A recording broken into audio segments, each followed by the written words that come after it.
Let's begin the class today. मेरी बात एकदम ध्यान से सुनना सर। हम क्या पढ़ रहे हैं? हम पढ़ रहे हैं इंडियन कॉन्ट्रैक्ट एक्ट। कल का थोड़ा सा रिविजन करवा दो क्या? कल का थोड़ा सा रिविजन करवा दो क्या? हाँ ऑफ कोर्स सर, हम थोड़ी घर पे पढ़ के आते हैं, हम तो आपके भरोसे आए हैं। हमने आपकी फीस दे दी, अब आप हमको एग्जामेशन लाके दे देना, बस काम खत्म। हमने आपको खरीद लिया है तो आप रिविजन करवा दीजिए, ठीक है? अब तुम ऐसा बोल ही रहे हो तो रिविजन करवाना पड़ेगा। मेरी बात ध्यान से सुनो दोस्तों। तो मैंने आपको बोला हम पढ़ने वाले इंडियन कॉन्ट्रैक्ट एक्ट। आपके सिलेबस का कितने नंबर का आने वाला है? ये 10 नंबर का आने वाला है। मैंने आपको बोला था सीए इंटर के लेवल पे आप कौन कौन से सब्जेक्ट, कौन कौन से टॉपिक पढ़ोगे? 5 टॉपिक पढ़ोगे। 5 टॉपिक के नाम आपको बिल्कुल भी याद करने की जरूरत अभी नहीं है, चैप्टर खत्म होने के बाद वैसे भी याद हो जाएगा, पर मैं आपको एक बार के लिए बता देता हूं। पहला है कॉन्ट्रैक्ट ऑफ इंडेमनिटी, दूसरा है कॉन्ट्रैक्ट ऑफ गारंटी। ये दो कॉन्ट्रैक्ट तो आपने ऑलरेडी पढ़ लिया है, तो पहला हो गया कॉन्ट्रैक्ट ऑफ इंडेमनिटी, दूसरा है कॉन्ट्रैक्ट ऑफ गारंटी। उसके बाद सर एक है बेलमेंट और दूसरा है प्लेज। ये दोनों अपना यूनिट 2 है, दूसरा यूनिट है जो अपन बाद में पढ़ेंगे, और तीसरा अपन एजेंसी का है, एजेंट वाला है जो अपन पढ़ेंगे लास्ट में। तो ये 3 यूनिट है सर, यूनिट 1, यूनिट 2, यूनिट 3। हमने कौन सा यूनिट शुरू किया था? कल हमने यूनिट 2 शुरू किया था, बेलमेंट और प्लेज के बारे में, करेक्ट? कल अपन ने बेलमेंट और प्लेज के बारे में शुरू किया था, करेक्ट? अरे क्या सर, नहीं सर, हमने शुरू किया था इंडेमनिटी और गारंटी। हाँ हाँ ठीक है, पता है, इंडेमनिटी और गारंटी शुरू किया था। क्या तुम लोगों को हल्का सा भी याद है कॉन्ट्रैक्ट ऑफ इंडेमनिटी क्या होता है, कॉन्ट्रैक्ट ऑफ गारंटी क्या होता है? हाँ सर, हल्का सा ही याद है। अब टेंशन मतलब हल्का सा ही याद है, भारी भारी ज्यादा कुछ भी याद नहीं है। ठीक है, कोई बात नहीं, भाई आया है पढ़ा के जाएगा। काम क्या अपना, तुमको पढ़ा के जाना तो पढ़ा के जाएंगे, याद करवा के जाएंगे। वापस से मेरी बात सुनना, कल के क्लास में नहीं भी सुने हो तो आज सुनना, कुछ ना कुछ तो समझ आ ही जाएगा। कॉन्ट्रैक्ट ऑफ इंडेमनिटी क्या होता है बताओ? सर कॉन्ट्रैक्ट ऑफ इंडेमनिटी एक ऐसा कॉन्ट्रैक्ट होता है जहां पे एक पर्सन जो है किसी और पर्सन को प्रॉमिस करता है। कीवर्ड क्या है? प्रॉमिस। क्या प्रॉमिस करता है कि भाई तेरे को कल को अगर कोई लॉस होगा ना, किस वजह से लॉस होगा? लॉस या तो प्रॉमिस ही खुद की वजह से भी हो सकता है या फिर किसी और पर्सन की वजह से भी हो सकता है। जो भी लॉस होगा ना वो मैं तेरे को क्या करूंगा? कॉम्पनसेट करूंगा। तो ये जो कॉन्ट्रैक्ट होता है इसको कहते हैं कॉन्ट्रैक्ट ऑफ इंडेमनिटी। मतलब कॉन्ट्रैक्ट ऑफ इंडेमनिटी में बेसिकली आपने प्रॉमिस। गुरनीत मेरे को छेड़ रहा है, ओ हो। बोले सर क्या गलत बोल रहे हो? बेलमेंट प्लेज नहीं शुरू किया था सर अपन ने तो एजेंसी शुरू किया था। आओ मिलो क्लास में, बताते हैं तुमको। इस बार घर से चाकू लेके आ रहे हैं, चाकू। समझ रहे हो ना? नालायक कहीं के। सुनो, तो तो आप क्या करने वाले हो? आप किसी और को सेव कर रहे हो लॉसेस से या कॉम्पेंसेट कर रहे हो लॉसेस से, तो उसको क्या कहते हैं? Promise to compensate the losses और save from the losses which is caused by any other person. ये क्या हो गया सर? ये कॉन्ट्रैक्ट ऑफ इंडेमनिटी हो गया। अब आपको मैंने बोला था कॉन्ट्रैक्ट ऑफ इंडेमनिटी दो तरीके से बन सकता है, या तो एक्सप्रेस भी हो सकता है या फिर इंप्लाइड भी हो सकता है, दोनों का मतलब आपको पता है। उसके बाद मैंने बोला था कॉन्ट्रैक्ट ऑफ इंडेमनिटी के लिए कुछ एसेंशियल चीजें हैं, और ये एसेंशियल वही है जो नॉर्मल कॉन्ट्रैक्ट के लिए भी एसेंशियल होता है, जैसे कि ऑफर एंड अग्रीमेंट होना, लीगल एनफोर्सेबिलिटी होना, आपका इंटेंशन होना चाहिए उसको लीगली एनफोर्स करने का, कंसिडरेशन होना, फ्री कंसेंट होना, लॉफुल ऑब्जेक्ट होना, और उसके बाद बोलो ना यार, यार सुनो ना मेरे को। मिलिंद पागल?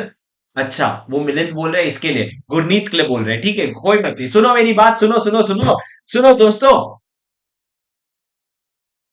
सर सुनो ना, मैं क्या बोल रहा हूं बताओ। एसेंशियल क्या होता है? ऑफर एंड अग्रीमेंट होता है, उस ऑफर एंड एक्सेप्टेंस होता है, वैलिड ऑब्लिगेशन क्रिएट करने का इंटेंशन होना चाहिए, कंसिडरेशन होना चाहिए, फ्री कंसेंट होना चाहिए, लॉफुल ऑब्लिगेशन ऑब्जेक्ट होना चाहिए, कॉम्पिटेंसी टू कॉन्ट्रैक्ट होना चाहिए। जो आप अग्रीमेंट कर रहे हो वो एक्सप्रेसली वॉइड डिक्लेयर्ड नहीं होना चाहिए। एक्सप्रेसली वॉइड मतलब जैसे आपका रिस्ट्रेन टू ट्रेड या रिस्ट्रेन टू मैरिज था, और उसके अलावा जो टर्म्स होते हैं अग्रीमेंट के वो वेग नहीं होने चाहिए, एकदम क्लियर होने चाहिए। तब जाके क्या मिला, तब जाके क्या माना जाएगा?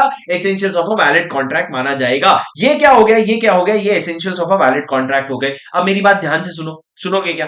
मेरी बात एकदम ध्यान से सुनो दोस्तों।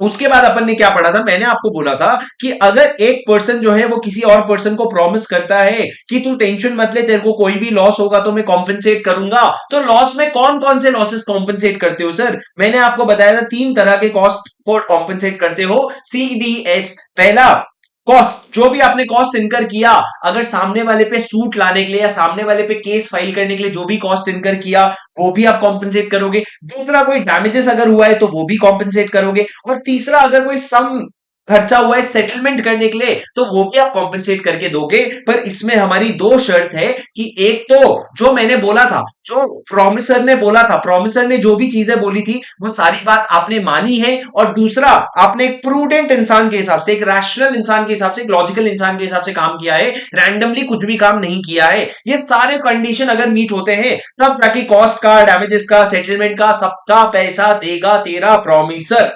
सबका पैसा कौन देगा? प्रोमिसर देगा। टाइम निकाल करके मिर्जापुर, ये मिर्जापुर क्या बोल रहा हूँ, गैंग्स ऑफ वासेपुर देख के आना, ठीक है? मजा आएगी तुमको जब आओगे ना ट्रेन में इधर से उधर। लेक्चर मत देखते बैठना पागल जैसा, ठीक है? बहुत टाइम है अभी एग्जाम को, इधर देख लो, बड़ी बात है। आते वक्त ट्रैवलिंग में ना गैंग्स ऑफ वासेपुर देख के आना। क्या बात कर रहे हो सर, हम आपको लग रहा है हम लेक्चर देखेंगे? हमारी शक्ल देख के आपको लगता है लेक्चर देखेंगे? हाँ, कुछ लोग होंगे पक्का। लेक्चर मत देखना, कुछ अच्छी सी मूवी देख करके आना रास्ते में, ठीक है? सुनो सर, उसके बाद मैंने क्या कहा, ये मैंने कहा बेसिक चीजें, आपको ये सारी चीजें देखने के बाद आपको अपने पैसे मिल जाते हैं। अब सर उसके बाद हमने कॉन्ट्रैक्ट ऑफ इंडेमनिटी खत्म कर दिया था और हम आ गए थे कॉन्ट्रैक्ट ऑफ गारंटी, जो आपका फेवरेट कॉन्ट्रैक्ट है। इसमें क्या होता है, अगर मिस्टर बी ने ए को लोन दिया, क्यों लोन दिया? क्योंकि सी ने बी को गारंटी दी थी, तो सर ये कॉन्ट्रैक्ट ऑफ गारंटी बन जाता है, जहां पे बी क्या हो गया, क्रेडिटर, ए क्या हो गया, प्रिंसिपल डेटर, और सी क्या हो गया, श्योरिटी। इसमें मैंने बोला था तीन कॉन्ट्रैक्ट है, एक कॉन्ट्रैक्ट ऑफ लोन जो बी ने ए को दिया है, दूसरा कॉन्ट्रैक्ट ऑफ गारंटी जो सी ने बी को दिया है, और एक इंप्लाइड कॉन्ट्रैक्ट ऑफ इंडेमनिटी होता है ए और सी के बीच में, कि अगर कल को सी को कोई भी लॉस होगा ना,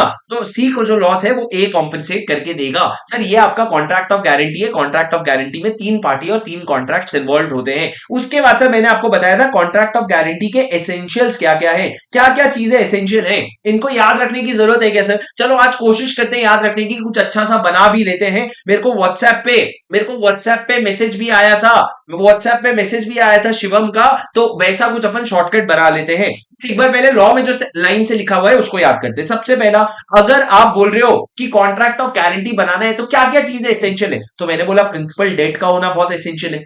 प्रिंसिपल डेट का होना मतलब क्या, इसी से रिलेटेड पॉइंट एक आता है, एग्जिस्टिंग लाइबिलिटी होना बहुत जरूरी है। बिना लाइबिलिटी के आप किसी चीज को गारंटी नहीं दे सकते। उसके बाद मैंने बोला बेटा कंसिडरेशन होना बहुत जरूरी है। No consideration no contract. Consideration पे थोड़ा और बात करते हैं। सर यहां पे पी के लिए कंसिडरेशन क्या है? पी के लिए कंसिडरेशन ये है कि उसको एडिशनल सिक्योरिटी मिल रही है, उसको एक और गारंटर मिल रहा है। पर सी के लिए कंसिडरेशन क्या है? सी के लिए दो कंसिडरेशन हो सकता है, या तो सी को कोई कमीशन मिल रहा है, कमीशन कौन देगा, या तो ए देगा, या फिर दूसरा ऑप्शन ये है कि सी का कंसिडरेशन क्या हो सकता है, इनडायरेक्ट भी हो सकता है। इनडायरेक्ट मतलब क्या, अगर सी के गारंटी देने की वजह से बी ने ए को लोन दिया, तो सिर्फ वो जो लोन दिया ना वही सी का कंसिडरेशन माना जाएगा, कि अगर सी ना होता तो ना वो लोन देता, तो सर इसको क्या कहते हैं, कंसिडरेशन, और कंसिडरेशन माना जाएगा। इसमें मैंने आपको एक बहुत इंपॉर्टेंट पॉइंट बताया था कि समझो अगर अगर एसबीआई ने मुकेश अंबानी को लोन दे दिया, लोन जो है वो 6 महीने बाद रीपेबल था,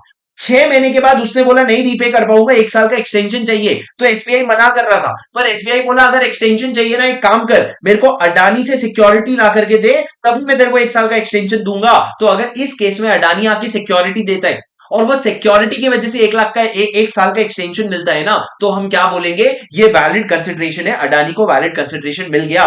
पर सर अगर मुकेश अंबानी ने एसबीआई से लोन ले रखा था और उसके बाद बीच में अडानी ऐसे ही घुस करके बिना किसी रीजन के अगर उसने गारंटी दे दी, क्या ये गारंटी वैलिड मानी जाएगी? बिल्कुल भी नहीं, ये गारंटी वैलिड नहीं मानी जाएगी। क्यों? क्योंकि आपका कोई कंसिडरेशन ही नहीं है, यहां पे कोई फायदा ही नहीं हुआ, मुकेश अंबानी का भी फायदा नहीं हुआ, अडानी का भी फायदा नहीं हुआ, तो इसको वैलिड कॉन्ट्रैक्ट ऑफ गारंटी नहीं माना जाएगा। तो सर कंसिडरेशन जो होता है वो बहुत इंपॉर्टेंट चीज होती है। उसके बाद मैंने आपको बोला कोई मिस रिप्रेजेंटेशन या कंसीलमेंट नहीं होना चाहिए। क्या नहीं होना चाहिए? मिस रिप्रेजेंटेशन या कंसीलमेंट। दोस्तों दोस्तों मिस रिप्रेजेंटेशन या कंसीलमेंट मतलब, याद करो मैंने आपको एक एग्जांपल दिया था कि अगर मैंने किसी को अपने दुकान में रखा था अकाउंट संभालने के लिए, कैश संभालने के लिए, उसने अगर कैश संभालने में कोई गलती कर दी, अगर मैं बोलूंगा ला करके मेरे को किसी का गारंटी दो, पर जिसका गारंटी तुम ला के दे रहे हो ना उसको पूरा इंफॉर्मेशन डिस्क्लोज करो और सारी चीजें सही सही बताना। अगर तुमने कुछ भी गलत बताया, अगर तुमने कुछ भी झूठ बोला तो फिर आपको क्या नहीं मिलेगा, आपको कॉन्ट्रैक्ट ऑफ गारंटी जो है वो वैलिड नहीं माना जाएगा। उसके बाद सर वो राइटिंग में भी हो सकता है या फिर ओरल भी हो सकता है, कोई प्रॉब्लम नहीं है, ओरल कॉन्ट्रैक्ट ऑफ गारंटी भी हो सकता है। एंड लास्ट, अगर को श्योरिटीज के ज्वाइन होने की बात की हुई थी ना, तो को श्योरिटीज के ज्वाइन होने पे ही वो कॉन्ट्रैक्ट वैलिड होता है। सर अगर आपने प्रॉमिस किया था कि को श्योरिटीज आएंगे और अगर को श्योरिटीज आए तो ही वैलिड होगा, लास्ट मोमेंट पे अगर को श्योरिटीज मना कर देते हैं तो वो वैलिड नहीं होगा। को श्योरिटीज का प्रोविजन आज हम और डिटेल में पढ़ेंगे। हाँ, द BFFs कियारा वियारा याद रहता है तुमको अच्छे से? सर आप समझे क्या? Did you understand? सर अब ये 6 पॉइंट को याद करने का क्या तरीका है? 6 पॉइंट को याद करने का तरीका है PCM, ठीक है, और ये M हो गया, ठीक है, PCM। और चलो इसको मैं जो है जो भी बना करके आपको लिखवा दूंगा, वो टेंशन मत लो, तुम अभी याद कर लो। मेरी बात आपको समझ आई क्या सर? क्या आपको ये बात समझ आई कॉन्ट्रैक्ट ऑफ गारंटी में एसेंशियल्स क्या क्या होता है? और उसके बाद हमने पढ़ा था सर कॉन्ट्रैक्ट ऑफ गारंटी जो होता है ना, वो दो तरह का कॉन्ट्रैक्ट होता है। एक होता है स्पेसिफिक कॉन्ट्रैक्ट ऑफ गारंटी और एक continuing contract of guarantee. Sir specific मतलब क्या? स्पेसिफिक कॉन्ट्रैक्ट ऑफ गारंटी मतलब एक ऐसा ट्रांजैक्शन जो एक सिंगल डेट के लिए या स्पेसिफिक ट्रांजैक्शन के लिए गारंटी है, मतलब एकदम स्पेसिफिक ट्रांजैक्शन के लिए गारंटी है, वो मल्टीपल ट्रांजैक्शंस के लिए नहीं होता है। कंटिन्यूइंग मतलब क्या? एक सीरीज ऑफ ट्रांजैक्शन के लिए या फिर एक पीरियड ऑफ टाइम के लिए अगर आपने गारंटी दे रखा है तो उसको कंटिन्यूइंग गारंटी माना जाएगा। मैंने आपको दो एग्जांपल दिया था, अगर मेरी मेड है और मैंने मेरे किराना दुकान में फोन किया और मैंने बोला मेड को 5 किलो चावल दे दो, 1 महीने बाद पेमेंट कर देगी, तो ये एकदम स्पेसिफिक कॉन्ट्रैक्ट है जिसमें स्पेसिफिक गारंटी दिया हुआ है। मैंने ये गारंटी दिया कि तुम उसको दे दो चावल, हर दिन दे दो, हर महीने दे दो, कोई टेंशन नहीं है, किसी महीने अगर डिफॉल्ट करेगी तो मैं देख लूंगा, तो उसको कंटिन्यूइंग गारंटी कहते हैं। सर कंटिन्यूइंग गारंटी का आपको एक और एग्जांपल दूं अच्छा सा? हाँ सर सुनो, सर नीरव मोदी है।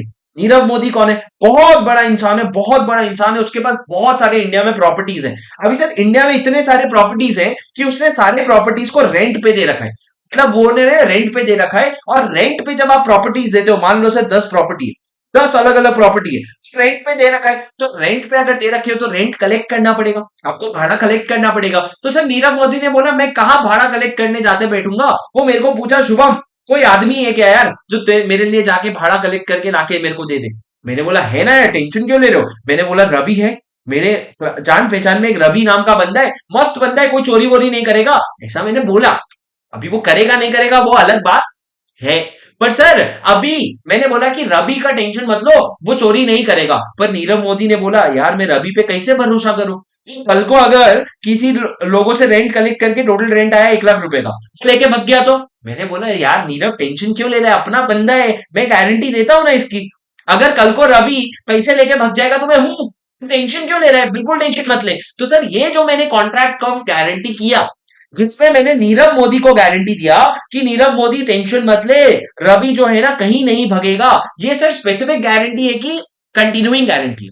सर ये तो कंटिन्यूइंग गारंटी है क्योंकि हर साल रवि पैसा लेगा और लाके नीरव मोदी को देगा, जिस दिन पैसा लेके बिक गया उस दिन मेरी गारंटी जो है इनवोक हो जाएगी, उस दिन मेरे को नीरव मोदी को पैसा देना पड़ जाएगा। पर जब तक वो लेके नहीं भागता तब तक कोई प्रॉब्लम नहीं है। तो ये क्या गारंटी हो गई दोस्तों? ये हो गई कंटिन्यूइंग गारंटी। क्या हो गई? Continuing guarantee. बताओ याद रहा? समझे सर? पक्का? क्या बोला मैंने? नीरव मोदी ने एक बंदे को अपॉइंट किया जो जाके नीरव मोदी के बिहाफ में रेंट कलेक्ट करेगा और ला करके नीरव मोदी को दे देगा। सर आजकल के जमाने में रेलेवेंट नहीं है ये सब एग्जाम्पल, क्योंकि आजकल तो यूपीआई का जमाना हो गया, रेंट आया कि नहीं तुम यूपीआई कर दो, कोई टेंशन ही नहीं है। इस केस में क्या होगा आप देख लो, इस केस में ये होगा। क्या आपको मेरी बात समझ आई? Yes sir. आगे बढ़े दोस्तों, आगे बढ़े। Yes sir. तो हमने स्पेसिफिक गारंटी और कंटिन्यूइंग गारंटी पढ़ा, उसके बाद लास्ट हमने कल कंटिन्यूइंग कॉन्ट्रैक्ट ऑफ इंडेमनिटी और कॉन्ट्रैक्ट ऑफ गारंटी के बीच में डिफरेंस पढ़ा। सर कुछ मेजर मेजर डिफरेंस डिस्कस कर लू क्या? मेजर मेजर डिफरेंसेस डिस्कस कर ले क्या? हाँ जी सर। सर इसमें 2 पार्टीज होते हैं और इसमें 3 पार्टीज होते हैं, इसमें 2 पार्टीज होते हैं, इसमें 3 पार्टीज होते हैं। और बताओ सर, और बताओ 2 पार्टी का नाम क्या होता है इसमें? इंडेमनीफायर और indemnity holder. Contract of guarantee में 3 पार्टी का नाम क्या होता है? क्रेडिटर, प्रिंसिपल डेटर और श्योरिटी। ये 3 नाम होते हैं। बताओ याद हुआ क्या? अरे बताओ सर याद हुआ क्या? हाँ सर बिल्कुल याद हुआ। सर कॉन्ट्रैक्ट ऑफ इंडेमनिटी में लाइबिलिटी कब आती है? कॉन्ट्रैक्ट ऑफ इंडेमनिटी में जो इंडेमनीफायर है, जो इंश्योरेंस कंपनी है, जिसने सर, अब मैं आपको कॉन्ट्रैक्ट ऑफ इंडेमनिटी में एक दो छोटी बातें और बता दूं। क्या छोटी बात सर? जैसे कि मैंने आपको बताया था, फायर इंश्योरेंस हो गया, मरीन इंश्योरेंस हो गया, ये सारा कॉन्ट्रैक्ट ऑफ इंडेमनिटी है। पर life insurance contract of indemnity नहीं है। क्यों? क्योंकि सर कोई कंटिजेंसी नहीं है। लाइफ इंश्योरेंस में कोई कंटिजेंसी नहीं है। आपको पता है मरेगा एक दिन, और मरेगा जिस दिन उस दिन पैसे देने पड़ेंगे। तो सर ये तो कोई पॉसिबल लॉस नहीं है ना, ये तो पक्का है लॉस होगा। तो इसलिए लाइफ इंश्योरेंस जो होता है वो कॉन्ट्रैक्ट ऑफ इंडेमनिटी नहीं होता है। उसके बाद मैंने क्या कहा सर आपको? मैं बोल रहा हूं आपको लाइबिलिटी कब आती है या लाइबिलिटी क्या होती है। सर कॉन्ट्रैक्ट ऑफ इंडेमनिटी में जो इंडेमनीफायर होता है, मतलब जो प्रोमिसर होता है, उसकी प्राइमरी लाइबिलिटी होती है। प्राइमरी लाइबिलिटी मतलब क्या? अगर नुकसान हुआ तो सबसे पहले उसको पैसा देना पड़ेगा। पर कॉन्ट्रैक्ट ऑफ गारंटी में श्योरिटी की सेकेंडरी लाइबिलिटी होती है। क्यों? क्योंकि प्राइमरी लाइबिलिटी जो होती है वो प्रिंसिपल डेटर की होती है। तुम पहले प्रिंसिपल डेटर के पास पैसा मांगने जाओगे, अगर उसने मना कर दिया तो तुम जाकर के श्योरिटी से मांगोगे। ये जनरल अंडरस्टैंडिंग होता है। सर क्या आपको मेरी बात समझ आई? हाँ सर। सर ये वाला जो आपका कॉन्ट्रैक्ट ऑफ इंडेमनिटी होता है ना, इसमें इंडेमनिटी होल्डर जो है इंडेमनीफायर को रिक्वेस्ट नहीं कर सकता कि भाई गाड़ी ठुक गई है, अभी खर्चा पता नहीं है, तू मेरे को एक बार के लिए पैसा दे दे। बिल्कुल भी नहीं। तुम पहले पूरा एब्सोल्यूट करोगे, पैसों को डिसाइड करोगे, पूरा सर्टेन हो जाओगे, और उसके बाद ही पैसा देना पड़ेगा। पर यहां कॉन्ट्रैक्ट ऑफ गारंटी में ना, जो श्योरिटी होता है ना, वो प्रिंसिपल डेटर के रिक्वेस्ट पे काम करता है। जैसे मैंने मुकेश अंबानी और अडानी वाला एग्जांपल दिया। अगर मुकेश अंबानी ने एसबीआई से लोन लिया 100 करोड़ का, और फिर मना कर दिया, बोले भाई मैं नहीं रीपे कर पाऊंगा, अडानी तू जरा रीपे कर दे, तो अडानी को रीपे करना पड़ेगा। क्यों? क्योंकि श्योरिटी जो है वो प्रिंसिपल डेटर की कहने पे बात सुनता है। तो यहां पे जो है उसको एक्ट करना पड़ेगा। उसके बाद सर अगर मैं बात करूं थर्ड पार्टी के बारे में, थर्ड पार्टी के बारे में, तो कॉन्ट्रैक्ट ऑफ इंडेमनिटी में याद रखना, जो इंडेमनीफायर होता है वो किसी थर्ड पार्टी को सू नहीं कर सकता। थर्ड पार्टी को सू नहीं कर सकता, थर्ड पार्टी को केस नहीं कर सकता। क्यों? Because there is no privity to contract. क्या मतलब sir no privity to contract का क्या मतलब होता है? मेरी बात ध्यान से सुनना। अगर ए और बी के बीच में कोई कॉन्ट्रैक्ट हुआ है, और ए और बी के बीच में कॉन्ट्रैक्ट का कोई ब्रीच हो गया, तो सर ए जा सकता है कोर्ट में, या बी जा सकता है कोर्ट में। पर क्या मिस्टर एक्स, जिसका इस कॉन्ट्रैक्ट से कोई लेना देना नहीं है, क्या वो जा सकता है कोर्ट में ये बोल के कि भैया बी ने ब्रीच कर दिया?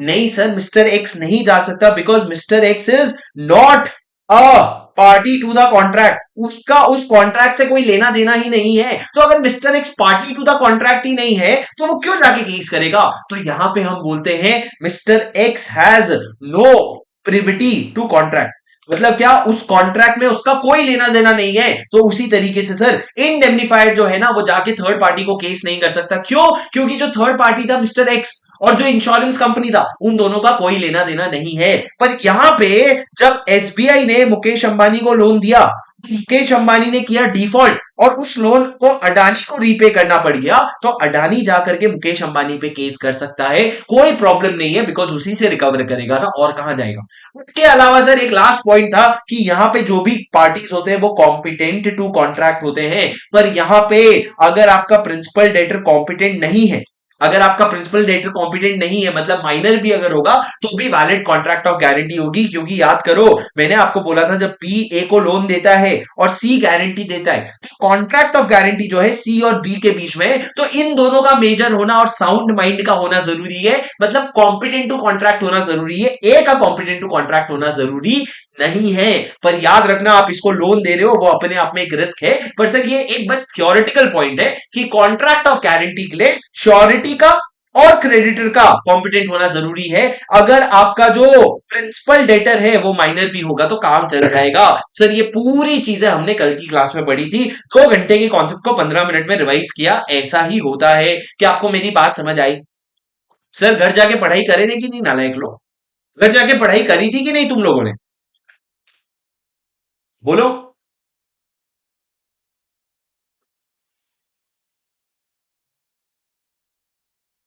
बोलो बोलो, घर जाके पढ़ाई की थी कि नहीं तुम लोगों ने?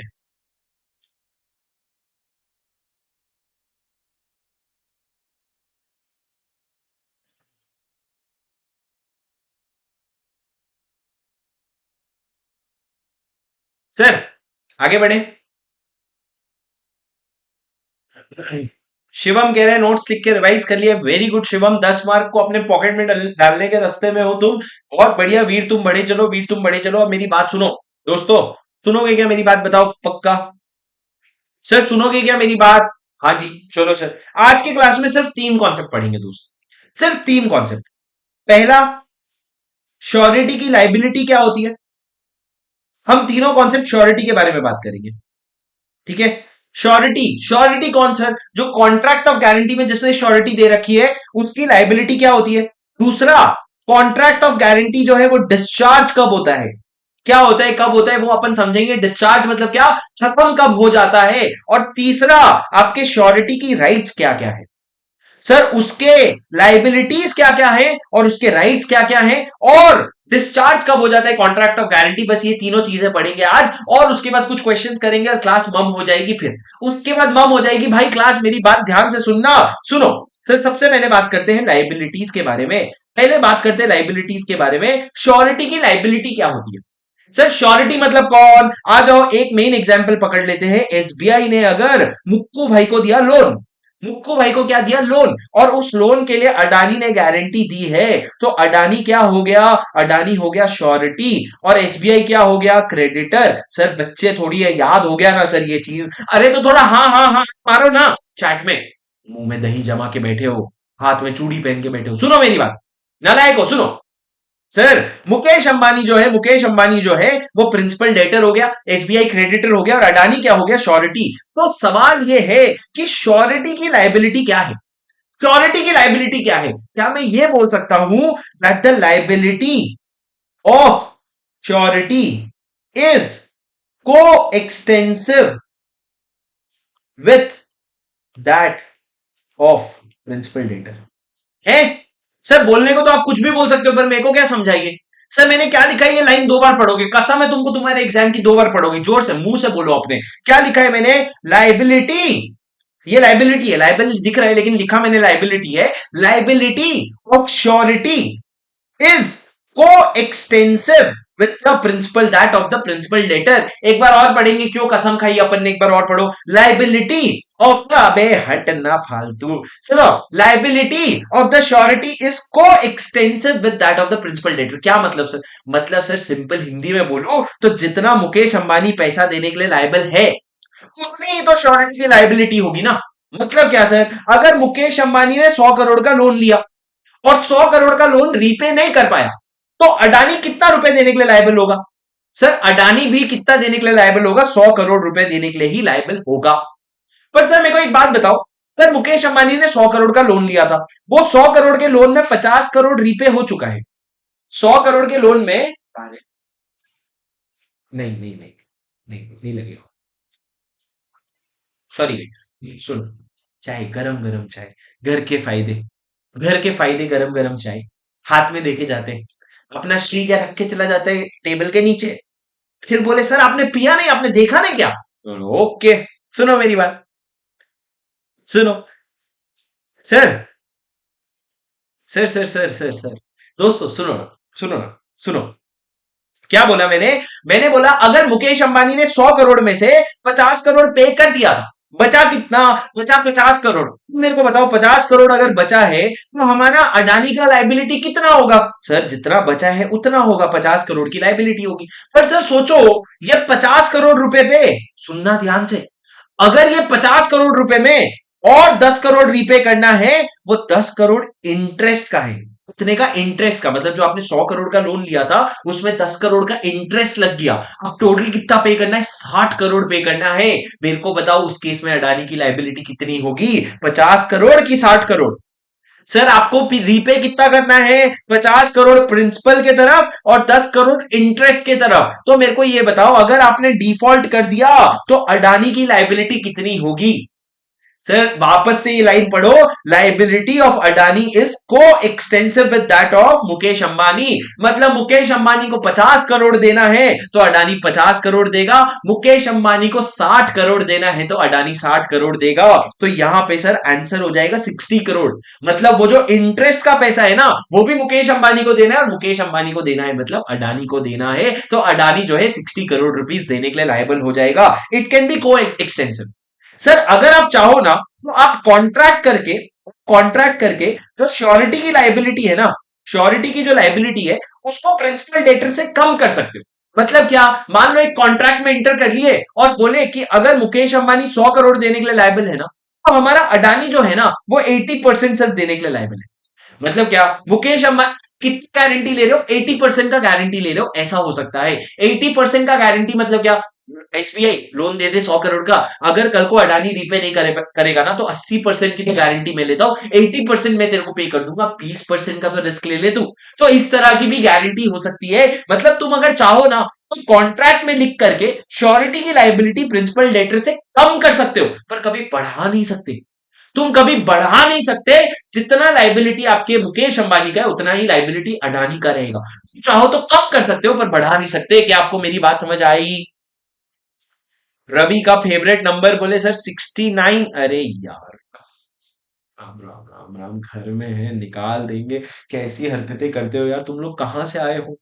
हाँ, छी यार, ये सब कहाँ से सीख के आते हो यार, गंदी गंदी बातें। छी।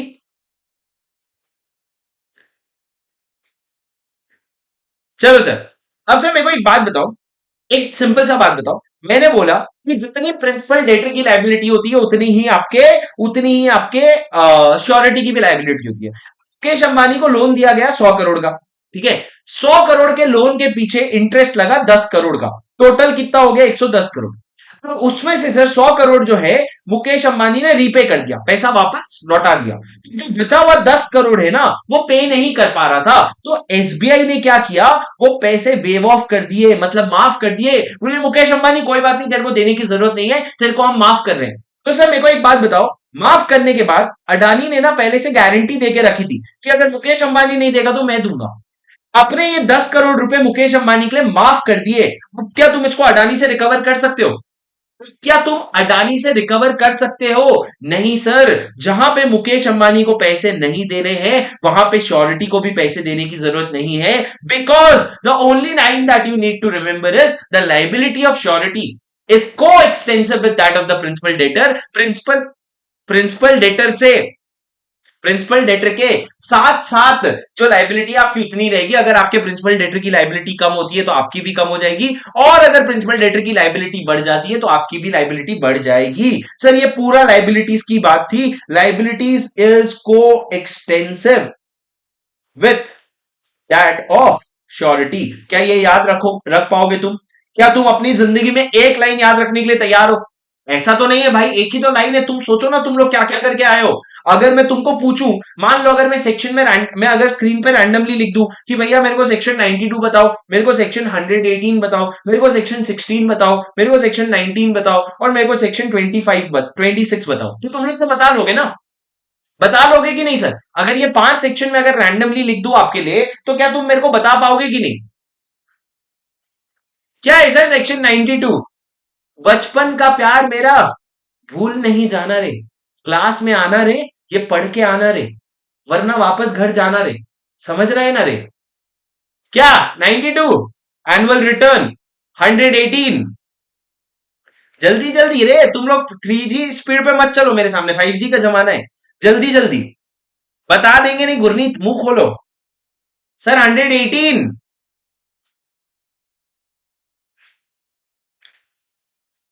मिनट्स।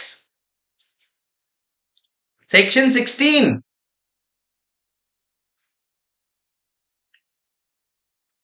Rectification of name 19। ये तुम, अभी तो तुम ये नहीं कर पाओगे। ही ही तो अभी तो लिखना पड़ेगा। अब लिख के बताओ सेक्शन 19 क्या था जरा, ढंग से लिख के बताओ इंसानों जैसे।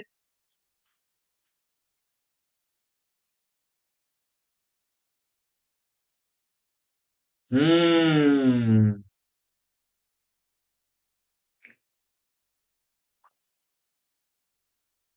दोस्तों 26 matters to be stated in a prospectus. एक लास्ट 76 क्या है? 76 क्या है?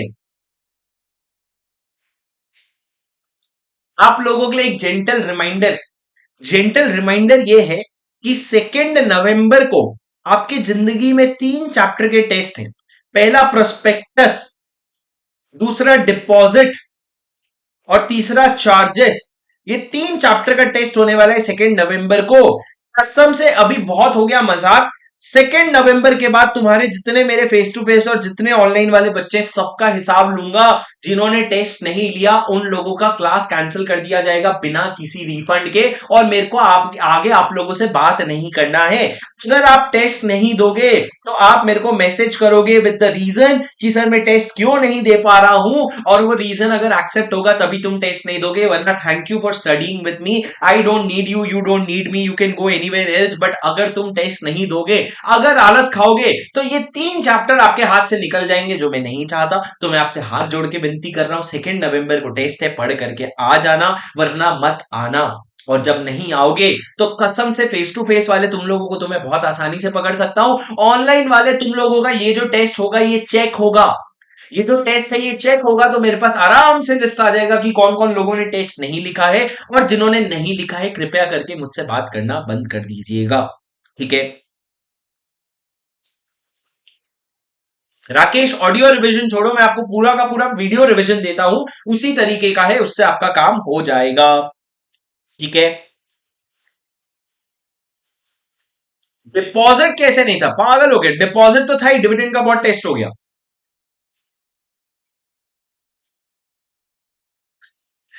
ट्रेन में रहूंगा 2 नवंबर को, आपने ट्रेन में पढ़ने मना किया। अब तुम देख लो अलग अलग बहाने, मैं तो एक्सेप्ट नहीं करने वाला।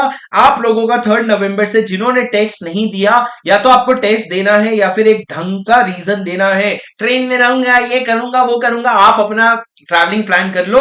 अगर तुमने 2 नवंबर को टेस्ट नहीं दिया या रीजन नहीं दिया, आपके क्लासेस कैंसिल कर दिए जाएंगे, ये मेरा वादा है आपसे। मैं कौन हो गया प्रॉमिसर, आप कौन हो गए प्रॉमिसी। तो सर ये मेरा आपसे वादा है कि अगर नहीं दिया टेस्ट तो वादा निभाया जाएगा, ठीक है। तो डिविडेंड अगर मैंने टेलीग्राम पे लिखा था तो वो गलती हो गई, डिपॉजिट का टेस्ट है, डिविडेंड तुम ऑलरेडी बहुत बार पढ़ चुके हो, ठीक है। मैं अभी करेक्शन कर रहा हूं, टेंशन मतलब 4 दिन है अभी भी, 4 दिन अभी भी है। डिविडेंड छोड़ो, डिपॉजिट पढ़ना शुरू करो। डिविडेंड तुमने 2 बार टेस्ट लिख लिया है, बहुत इजी चैप्टर है डिविडेंड, उसका टेस्ट नहीं लिखना है। हम्म। ये वो ये वो हेरा फेरी वाला मीम है ना। अरे इतने में क्या होगा रे बाबा, कम से कम 3 साल का तो टाइम देने का। सुनो दोस्तों, रीजन, वैलिड रीजन क्या हो सकता है। मेरी तबीयत खराब थी, मेरा हाथ टूट गया, मेरा पैर टूट गया, मेरी जान निकल गई, ये वैलिड रीजन हो सकता है। मैंने लेक्चर नहीं खत्म किए, मेरा पढ़ के नहीं हुआ, ये कोई वैलिड रीजन नहीं होता। अभी चलो मेरे को क्लास आगे बढ़ाने दो प्लीज, मेरा टाइम वेस्ट मत करो, सुनो।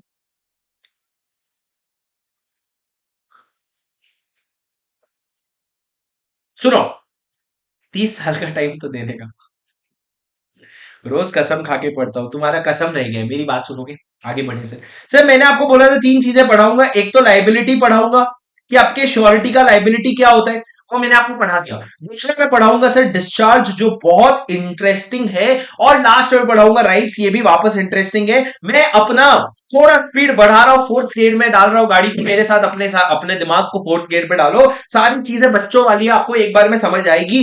दोस्तों, अगर एसबीआई ने मुकेश अंबानी को लोन दिया है, और लोन को गारंटी किसने दिया है, अडानी ने दिया है। अडानी ने बनाया है कॉन्ट्रैक्ट ऑफ गारंटी। सवाल ये है, ये कॉन्ट्रैक्ट ऑफ गारंटी का डिस्चार्ज कैसे होता है। डिस्चार्ज मतलब क्या सर, डिस्चार्ज मतलब खत्म कैसे होता है। जैसे आपने चार्ज का एक चैप्टर पढ़ा था, चार्ज में क्या होता है, आप लोन लेते हो और लोन के बदले में कोई सिक्योरिटी देते हो, मतलब आप चार्ज क्रिएट कर रहे हो। पर जब आप लोन रीपे कर देते हो, या अगर वो सिक्योरिटी रिलीज हो गई, तो उसको क्या कहते हैं, चार्ज का सेटिस्फैक्शन। मतलब आपके चार्ज का अभी चार्ज खत्म हो गया, चार्ज का कोई वैल्यू नहीं रहा। उसी तरीके से आपका जो गारंटी होता है ना, वो डिस्चार्ज होता है। सर डिस्चार्ज किस तरीके से होता है, तो अगर मैं गारंटी के डिस्चार्ज की बात करूं ना, तो डिस्चार्ज 3 तरीके से हो सकता है। पहला डिस्चार्ज होता है रिवोकेशन से। रिवोकेशन मतलब कैंसिलेशन से। धीरे धीरे सब समझ आएगा, सुनते जाओ बस। दूसरा डिस्चार्ज कैसे होता है सर, ऑफ पार्टीज से कंडक्ट ऑफ पार्टीज से, मतलब उनकी हरकतों से डिस्चार्ज हो जाता है। और तीसरा तीसरा इनवैलिड कॉन्ट्रैक्ट ऑफ गारंटी से कॉन्ट्रैक्ट जो है वो डिस्चार्ज हो जाता है। एक एक करके समझेंगे, टेंशन मत लो। सबसे पहले से बात करते हैं रिवोकेशन से। रिवोकेशन कैसे होता है, मतलब क्या, अगर मैं आपको एक एग्जाम्पल दूं, अगर मैं शुभम सिंघल हूं और मैंने किराना वाले को गारंटी दिया है कि किराना वाला तू टेंशन मत ले, तू ना मेड को बिंदास राइस बेच। और ये क्या दिया सर मैंने, कंटिन्यूइंग गारंटी कि हर महीने बेच, हर महीने की 5th तक वो पेमेंट ला करके दे देगी। अगर वो पेमेंट ला करके नहीं दे पाएगी तो मैं जो हूं, मैं गारंटी दे रहा हूं, पेमेंट तेरे को मैं कर दूंगा। सर अब सवाल ये है, ये जो कॉन्ट्रैक्ट ऑफ गारंटी है, ये डिस्चार्ज कब होगा, मतलब ये खत्म कब होगा, खत्म कब होगा? तो मैंने बोला खत्म पहला ना रिवोकेशन से होता है। और रिवोकेशन कैसे होता है सर? रिवोकेशन 3 तरीके से होता है। मैं आपको फाइनली पूरा एक चार्ट बना के दे दूंगा, अभी एक एक करके सुनो। पहले मैंने बोला रिवोकेशन से, रिवोकेशन कैसे होता है? रिवोकेशन होता है 3 तरीके से। पहला revocation by notice. Revocation by notice मतलब क्या सर? अगर मैंने किराना दुकान वाले को इन्फॉर्म कर दिया, मान लो मैंने गारंटी देना शुरू किया था 1 जनवरी 2023 को, उसके बाद मैंने क्या किया, 1 जुलाई 2023 को मैंने एक नोटिस भेज दिया किराना वाले को कि हे किराना वाला, अब ये जो मेड है ना, ये मेरे पास काम नहीं कर रही है, ये छोड़ के जा रही है, तो मेरा जो गारंटी है ना वो मैं रिवोक कर रहा हूं, कैंसिल कर रहा हूं। और इसका मैंने एक नोटिस भेज दिया। तो मेरे को एक बात बताओ, क्या ये नोटिस वैलिड है? एकदम एब्सोल्युटली वैलिड है सर। मेरे को एक बात बताओ, ये नोटिस देने के बाद भी अगर किराना वाले ने मेड को अगर किराना सामान बेचा है, तो क्या उसके लिए मैं लायबल हूं? अगर मेरा नोटिस देने के बाद भी अगर किराना वाले ने सामान बेचा है, तो क्या उसके लिए मैं लायबल हूं? बिल्कुल भी नहीं सर। जिस दिन मैंने नोटिस दिया उस दिन मेरी गारंटी रिवोक हो गई, मैं डिस्चार्ज हो गया, मैं माफ हो गया। उस दिन के बाद आपने जो भी किराना सामान दिया है उसके लिए मैं लायबल नहीं होऊंगा। पर सर उसके पहले जो किराना सामान दिया है, पहले जो किराना सामान दिया है मतलब क्या, 1 जनवरी से 1 जुलाई, क्या उन किराना सामान के लिए मैं लायबल हूं? हाँ जी बिल्कुल, उस किराना सामान के लिए मैं बिल्कुल लायबल हूं। पर एक बार जो मैंने नोटिस दे दिया ना, तो फिर मैं अपने आप की भी नहीं सुनता, मैं डिस्चार्ज हो जाता हूं। और अगर मैं डिस्चार्ज हो जाता हूं ना, तो फिर उसके बाद मैं लायबल नहीं हूं। बोलो समझ आया? तो सर मैं आपको क्या बता रहा हूं, मैं आपको बता रहा हूं कि आप डिस्चार्ज कैसे होते हो। पहला पॉइंट मैंने बोला रिवोकेशन से डिस्चार्ज होते हो। चलो मैं ना आपके लिए एक मास्टर चार्ट बना देता हूं, उस पर ध्यान रखना, ठीक है? मैंने बोला डिस्चार्ज की बात करेंगे। डिस्चार्ज 3 तरीके से होता है। पहले रिवोकेशन से होता है, दूसरा कंडक्ट ऑफ पार्टीज से होता है, और तीसरा इनवैलिड कॉन्ट्रैक्ट ऑफ गारंटी से डिस्चार्ज हो जाता है। ठीक है, ये मेन चार्ट है। अब सर रिवोकेशन जो है ना वो 3 तरीके से होता है, नोटिस से, डेथ से, और नोवेशन से। मैं आपके लिए एक मास्टर चार्ट बना दे रहा हूं ताकि आपको पूरा फ्लो रहे। कंडक्ट ऑफ पार्टीज में 4 चीजें होती है, ये जैसे जैसे हम पढ़ेंगे वैसे वैसे अपन भर देंगे। कंडक्ट ऑफ पार्टीज में 4 चीजें होती है, और इनवैलिड कॉन्ट्रैक्ट ऑफ गारंटी में 3 चीजें होती है। जैसे जैसे हम पढ़ेंगे ऐसे ऐसे हम भर देंगे। अभी हम क्या पढ़ रहे हैं, सबसे पहले रिवोकेशन की बात कर रहे हैं। सबसे पहले उसमें हमने नोटिस की बात की। नोटिस मतलब क्या, जिस दिन श्योरिटी जो है, जिस दिन श्योरिटी जो है वो, जिस दिन, सॉरी श्योरिटी नहीं, हाँ श्योरिटी, जिस दिन श्योरिटी ने क्रेडिटर को नोटिस दे दिया कि भैया आज के बाद मैं लायबल नहीं हूं, तो उस केस में आप लायबल नहीं होगे जिस दिन आपने नोटिस दिया उसके बाद। नोटिस देने के पहले जितनी भी लाइबिलिटीज थी ना, उसके लिए आप लायबल हो गए, उसके लिए आपको एज ए श्योरिटी काम करना पड़ेगा। ये तो तब हो गया जब आप कॉन्ट्रैक्ट ऑफ कंटिन्यूइंग गारंटी की बात करो। ये तो तब हो गया जब आप कंटिन्यूइंग गारंटी की बात करो। पर सर अगर मैंने स्पेसिफिक गारंटी दिया है, तो क्या उसको भी रिवोक कर सकते हैं? स्पेसिफिक गारंटी को रिवोक कर सकते हैं क्या? बिल्कुल रिवोक कर सकते हैं दोस्तों। अगर मैंने किराना दुकान वाले को कॉल किया और मैंने बोला भैया मेड जो है ना आपके पास 3 दिन बाद आएगी और उसको 5 किलो राइस दे देना, वो 5 किलो की गारंटी मैं लेता हूं, क्या ये स्पेसिफिक गारंटी है? हाँ। कितने दिन बाद आएगी? 3 दिन बाद आएगी, आज से लेकर के 3 दिन के बाद आएगी। पर अगर मैंने कल उसको कॉल करके बोल दिया किराना वाले को कि नहीं नहीं भैया वो गारंटी जो है वो कैंसिल करो, उसको माल मत देना, मेरे को नहीं लगता वो पैसे देगी, तो सर अगर मैंने कैंसिल कर दिया तो क्या स्पेसिफिक गारंटी भी रिवोक हो सकता है? बिल्कुल रिवोक हो सकता है सर। ये जो नोटिस आपने दिया ना, ये नोटिस वापस से रिटर्न भी हो सकता है, ओरल भी हो सकता है, कोई प्रॉब्लम नहीं है। अगर मैंने किराना वाले को फोन करके बोला भाई मत देना माल, तो हो गया ना, रिवोक हो गया। पर सर एक बात बताओ, अगर मैंने अगले दिन नहीं, 3 दिन के बाद क्या हुआ, किराना वाले के पास मेड गई और किराना वाले ने माल दे दिया, उसके अगले दिन मैंने कॉल करके बोला अरे यार शिट माल नहीं देना था, मैं तो अपनी गारंटी रिवोक कर रहा हूं, मेरे को मेड पे भरोसा नहीं है। सर जब आपने उस गारंटी पे एक्ट कर लिया, उसके बाद 4th डे में क्या कर रहा हूं, कॉल करके अपनी गारंटी की रिवोक कर रहा हूं। क्या मैं रिवोक कर सकता हूं? क्या मैं रिवोक कर सकता हूं? क्या मैं रिवोक कर सकता हूं? Sir the answer is no. आप ना गारंटी एक बार दे दी और उस पे एग्जीक्यूशन हो गया, उस पे अगर काम हो गया तो आप रिवोक नहीं कर सकते। आप गारंटी एग्जीक्यूट करने के पहले रिवोक कर सकते हो। तो मैंने क्या कहा सर? मैंने बोला नोटिस से रिवोक हो सकता है। अब इसमें दो तरह के नोटिस होते, दो तरह के गारंटी होते हैं, एक तो कंटिन्यूइंग गारंटी और एक स्पेसिफिक गारंटी। अगर कंटिन्यूइंग गारंटी है तो आप एनी टाइम नोटिस दे सकते हो, जब भी आप नोटिस दोगे दे दो। जिस दिन आपने नोटिस दिया उसके बाद के किसी भी ट्रांजैक्शन के लिए आप लायबल नहीं हो, पहले के ट्रांजैक्शन के लिए आप लायबल हो। पर स्पेसिफिक गारंटी में क्या होता है? स्पेसिफिक गारंटी में एक्ट करने के पहले, एक्ट करने के पहले मतलब सामान देने के पहले आपको रिवोक करना पड़ेगा, लेकिन अगर एक बार एक्ट कर लिया आपने उस पे, उसके बाद आप रिवोक नहीं कर सकते। ये स्पेसिफिक गारंटी की बात हो गई। क्या आपको समझ आया? हाँ सर। ठीक है, पहला बात हो गया नोटिस का। मैंने आपको बोला था ये चार्ट वापस से देखो, ये चार्ट वापस से देखो। रिवोकेशन तीन तरीके से हो सकता है। पहला नोटिस, वो हमने डिस्कस कर लिया। दूसरा बात करते हैं डेथ की। सर सिंपल सी बात है, डेथ की बात है, सिंपल सी बात है, लेकिन ध्यान से सुनना, क्वेश्चंस बहुत टेढ़े मेढ़े आते हैं, मेरी बात ध्यान से सुनना। अगर मुकेश अंबानी ने एसबीआई से लोन लिया है, एसबीआई से लोन लिया है, कैसा लोन लिया है? सर अडानी ने बोला एसबीआई को कि एसबीआई अगले एक साल में, अगले एक साल में जितना भी लोन मुकेश अंबानी को लगेगा ना, तू दे दे, उसकी पूरी गारंटी में दे रहा हूं। मतलब क्या? अडानी ने बोला कि एसबीआई अगले एक साल में, आज से लेकर के अगले एक साल में मुकेश अंबानी को जितना भी लोन लगेगा, मान लो पहले मुकेश अंबानी ने 10 करोड़ लिया, फिर 15 करोड़ लिया, फिर 20 करोड़ लिया, जो भी लगेगा तू देते जा, अगले एक साल में जितना भी लोन तू देगा उसकी गारंटी मेरी है। ऐसा किसने बोला? अडानी ने बोला। पर सर 4 महीने के बाद, 4 महीने के बाद अडानी की हो गई डेथ। अडानी की क्या हो गई? डेथ। तो लॉ ये कहता है कि अगर अडानी की डेथ हो गई ना, तो जिस दिन डेथ हुई उसके बाद के सारे ट्रांजैक्शंस के लिए वो लायबल नहीं है।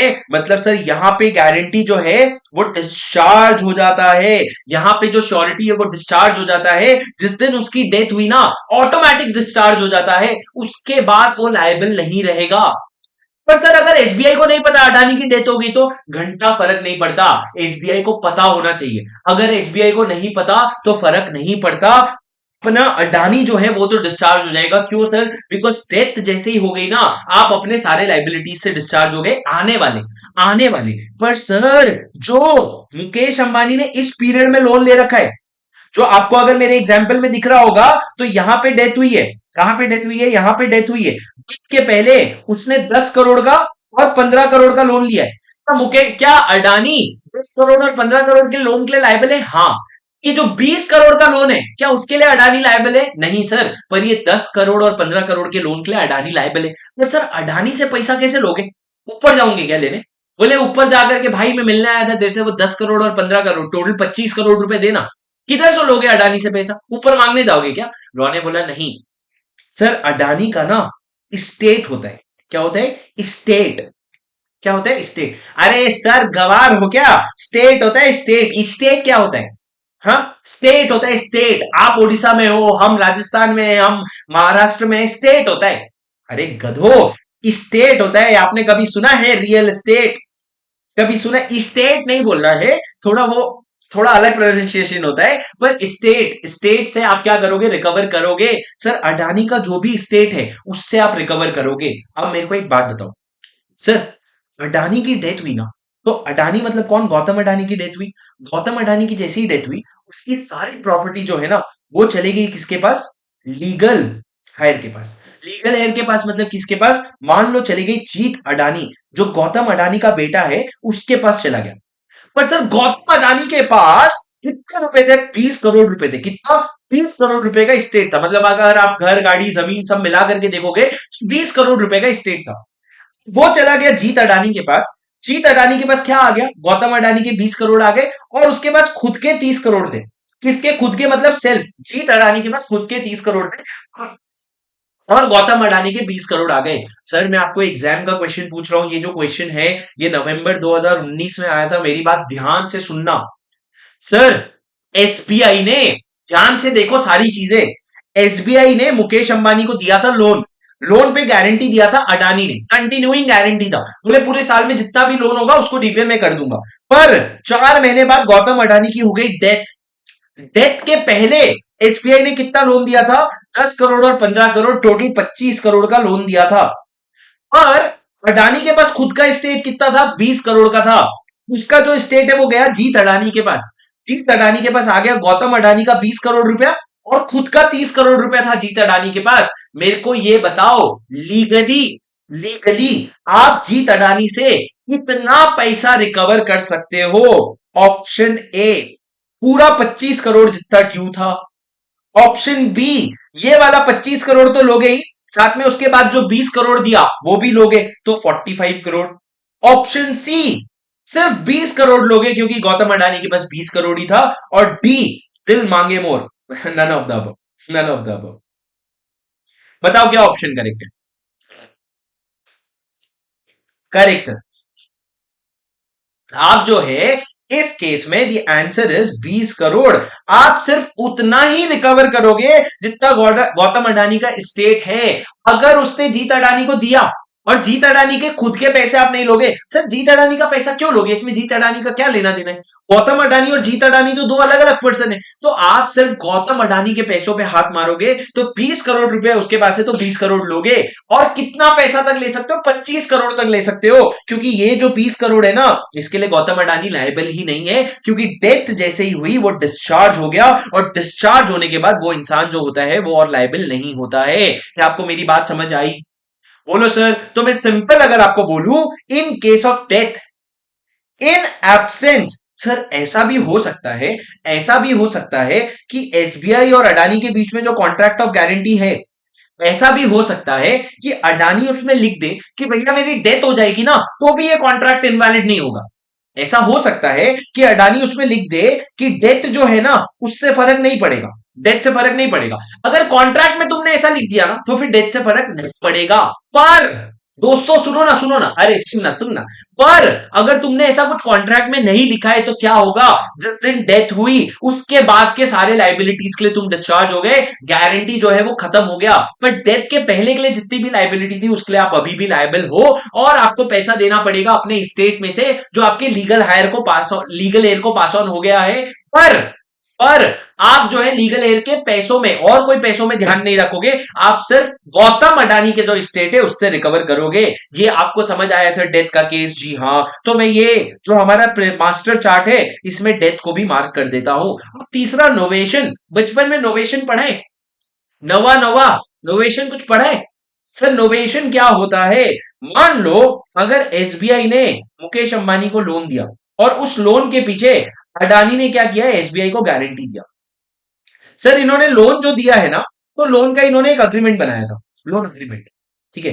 तो सर ये जो लोन अग्रीमेंट बनाया था उसमें लिखा था कि अडानी पार्टी होगी, ऐसा वैसा लोन का टर्म्स होगा, ये सारी चीजें इन्होंने लिखी थी। अब सर इन्होंने क्या किया? इन्होंने ये वाले अग्रीमेंट को कर दिया डिस्चार्ज, और इन्होंने एक नया अग्रीमेंट बना लिया नोवेशन करके। भाई नोवेशन इन्होंने क्या किया? एक न्यू अग्रीमेंट में इंटर कर लिया, और वो नोवेशन करने की वजह से क्या हुआ? ये जो ओल्ड अग्रीमेंट था ना ये डिस्चार्ज हो गया। तो सर अगर अग्रीमेंट ही नहीं रहा तो श्योरिटी भी कहां का रहेगा? श्योरिटी जो है ना वो खुद भी डिस्चार्ज हो जाएगा। मतलब सर ये आपका पूरा कॉन्ट्रैक्ट खत्म हो गया, आप डिस्चार्ज हो जाओगे। तो सर सुनो, अगर आपने नोवेशन करते वक्त वापस से अडानी को एज अ श्योरिटी लिया और अडानी ने उसमें साइन किया, बात अलग है। पर आपका फिर भी ओल्ड कॉन्ट्रैक्ट जो है वो तो डिस्चार्ज हो रहा है, और ओल्ड कॉन्ट्रैक्ट के अंडर जो श्योरिटी होता है वो डिस्चार्ज हो जाता है। कुल मिला के नोवेशन मतलब क्या? Novation is nothing but substitution of the old contract by making a new contract. तो अगर आपने पुराना कॉन्ट्रैक्ट कैंसिल करके नया कॉन्ट्रैक्ट ले आया तो पुराने कॉन्ट्रैक्ट के अंडर अडानी लायबल था? अडानी लायबल नहीं है, क्योंकि पुराना वाला जो कॉन्ट्रैक्ट है वो डिस्चार्ज हो गया। जैसे ही ये कॉन्ट्रैक्ट डिस्चार्ज हुआ तो अडानी भी डिस्चार्ज हो जाता है। पर अगर आपने न्यू कॉन्ट्रैक्ट में लिख दिया अडानी लायबल होगा, तो न्यू कॉन्ट्रैक्ट में अडानी लायबल होगा, पर फिर भी ओल्ड कॉन्ट्रैक्ट में तो अडानी डिस्चार्ज हो जाता है। तो सर नोवेशन का पॉइंट सिंपल है, अगर आप कोई अग्रीमेंट को कैंसिल कर, या अगर आप कोई नया अग्रीमेंट क्रिएट करते हो और नया अग्रीमेंट क्रिएट करने का रिजल्ट ये होता है कि पुराना अग्रीमेंट जो है वो डिस्चार्ज हो जाता है, तो इसको कहते हैं नोवेशन। और अगर नोवेशन हुआ तो आपके श्योरिटी जो होते हैं वो भी डिस्चार्ज हो जाते हैं। तो सर ये आपका थर्ड वाला इजी पॉइंट था नोवेशन का। तो सर ये तीनों से क्या होता है, ये तीनों से आपकी जो लाइबिलिटी होती है वो खत्म हो जाती है। अब मैं आपको बताता हूं, ये पहला वाला जो दो गारंटी बात थी ना, वो यूजुअली कंटिन्यूइंग गारंटी के लिए ज्यादा रेलेवेंट है। मैं लिख देता हूं सीजी, तो आप समझ जाना कंटिन्यूइंग गारंटी। तो नोवेशन जो है वो स्पेसिफिक और कंटिन्यूइंग दोनों के लिए हो सकता है। ये हो गया सर रिवोकेशन, मतलब अलग से आपने बोल दिया मैं छोड़ के जा रहा हूं, या आपकी डेथ हो गई या नोवेशन हो गया, तो क्या हो जाएगा, आपका जो श्योरिटी है वो डिस्चार्ज हो जाएगा। बात करते हैं सर कंडक्ट ऑफ पार्टीज की। किसकी बात करते हैं, conduct of parties. Conduct of parties मतलब क्या, जो आपके पार्टीज है उनकी हरकतों के वजह से, हरकतों के वजह से भी क्या होता है, कभी कभी आप डिस्चार्ज हो जाते हो। कैसी हरकतें सर, जैसे कि चार हरकतें पढ़ाने वाला हूं, ध्यान से सुनना। चार हरकतें पढ़ाने वाला हूं, पहले चलो यहां पे लिख लेते हैं ताकि आपको थोड़ा सा होल्ड आ जाए। चार हरकतें लिख लेते हैं। पहला, अगर आपने वेराइंस किया टर्म्स ऑफ द कॉन्ट्रैक्ट में, variance of terms and conditions of the contract, ठीक है। दूसरा, अगर आपने डिस्चार्ज किया प्रिंसिपल डेटर को, अगर आपने प्रिंसिपल डेटर को डिस्चार्ज किया, तुम लोग यार सुन नहीं रहे हो यार, हैं, तुम लोग सुन नहीं रहे हो यार। हाँ चलो, सर कुछ तो बोलो ना। हाँ। सर तीसरा, अगर आपने कंपाउंडिंग किया, क्या किया आपने, कंपाउंडिंग किया। और चौथा, अगर आपने इंपेयर किया श्योरिटी के, आपने इंपेयर किया श्योरिटी के राइट्स को, तो ये चार केस में क्या होता है सर, आपके कंडक्ट के वजह से श्योरिटी डिस्चार्ज हो जाता है। सर कंडक्ट ऑफ पार्टीज की जगह मेरे को allow me to write conduct of creditors. Conduct of creditors क्या हो रहा है सर, सुनना, एक एक चीज एकदम मस्त करके समझ आएगी, टेंशन मत लो। एक एक चीज को एक एक एग्जांपल से समझाऊंगा। पहले समझते हैं variance of terms and contract. Sir सुनना क्या हुआ था, ध्यान से सुनना क्या हुआ था। मेरा छोटा भाई है हैप्पी, मेरा छोटा भाई, एक सेकेंड, हैप्पी छोड़ो, हैप्पी छोड़ो। सर रवि है, रवि ना, रवि जो है सीए बीए बन गया, सीए बनने के बाद उसको नौकरी तो मिलनी नहीं थी, ऑब्वियस सी बात है।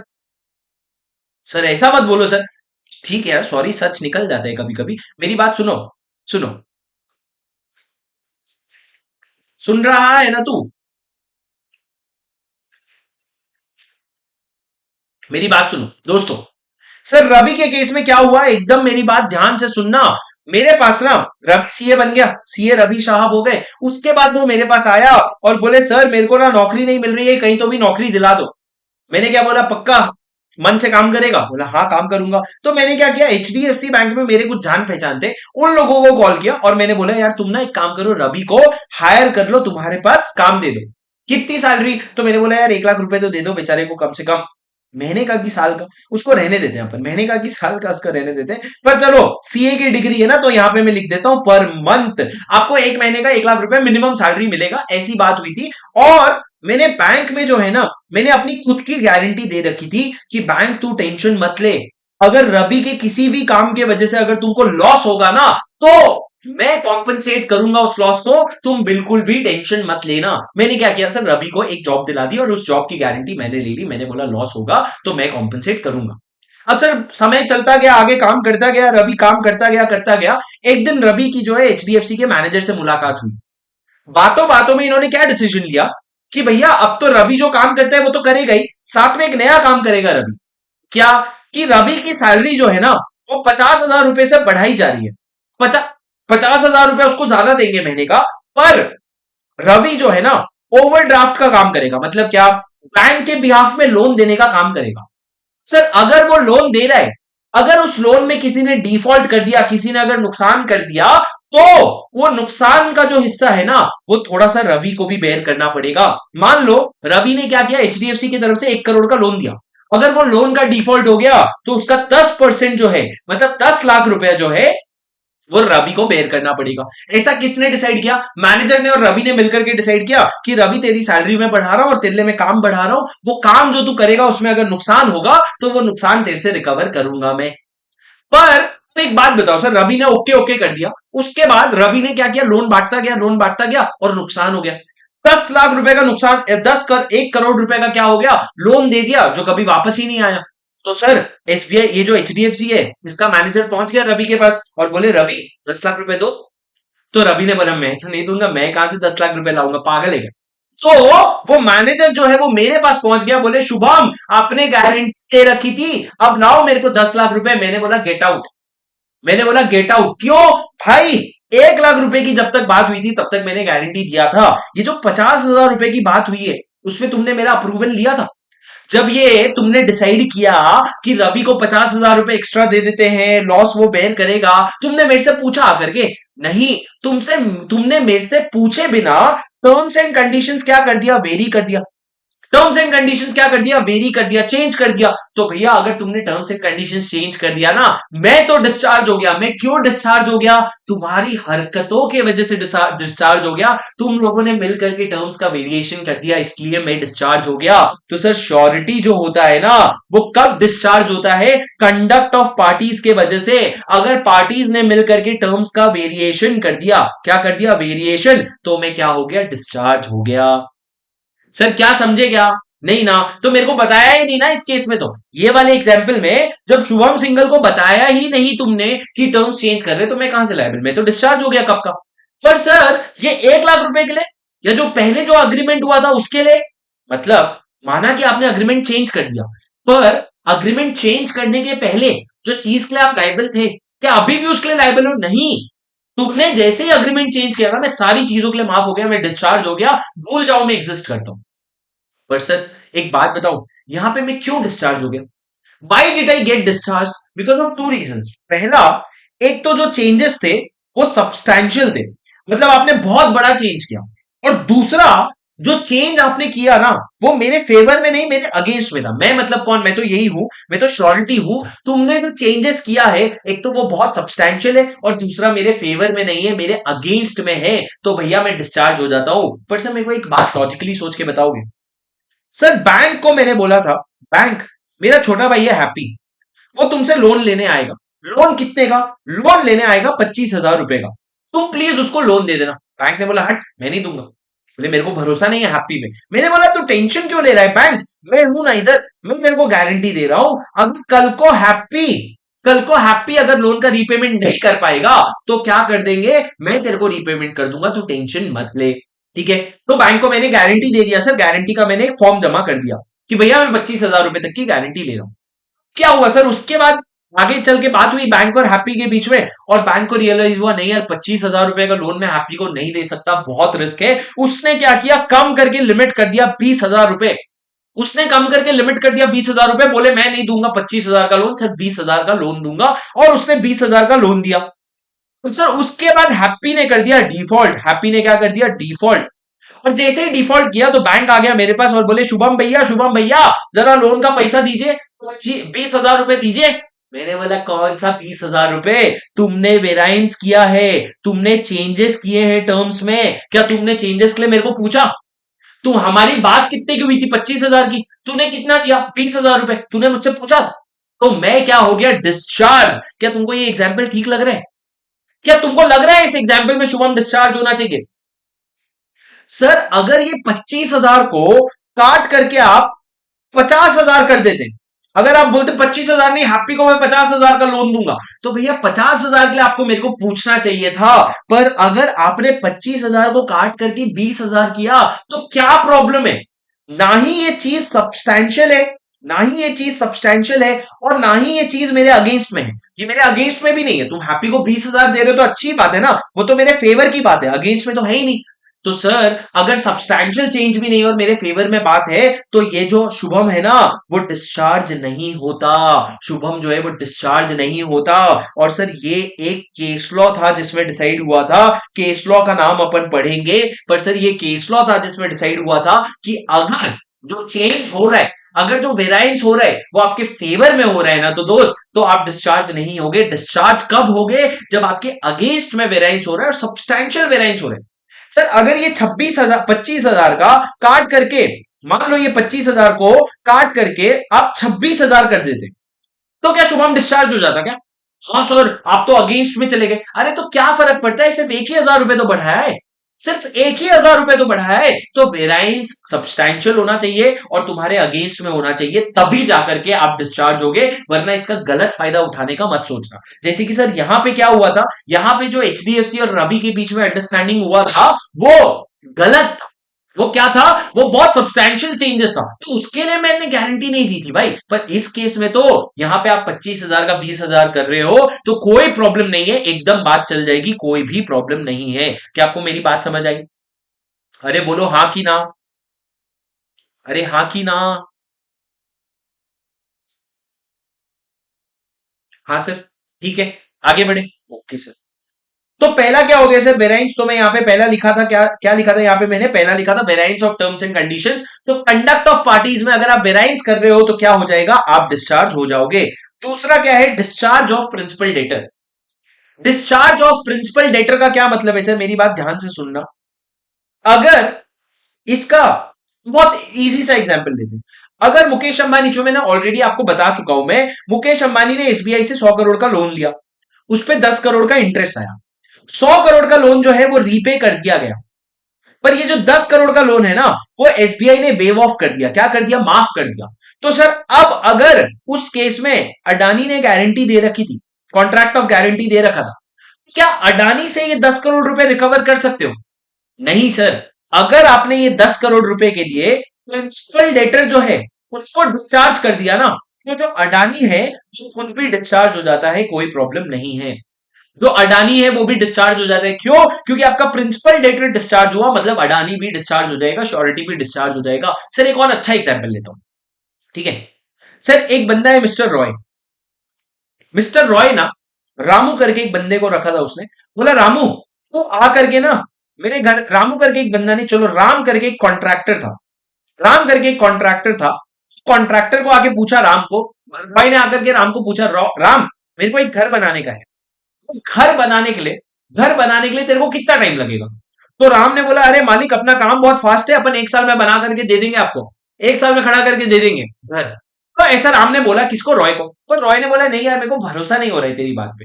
तो राम ने बोला, अरे भरोसा नहीं हो रहा है, नाम मेरा राम है, तुमको ऐसा कैसा लग रहा है मैं झूठ बोलूंगा, तुमको भरोसा नहीं होता ना, एक काम करो, एक रावण है, एक रावण इंसान है, रवि है, रवि, एक रवि है, उससे पूछ लो, वो तुमको मेरे बिहाफ में क्या दे देगा, गारंटी।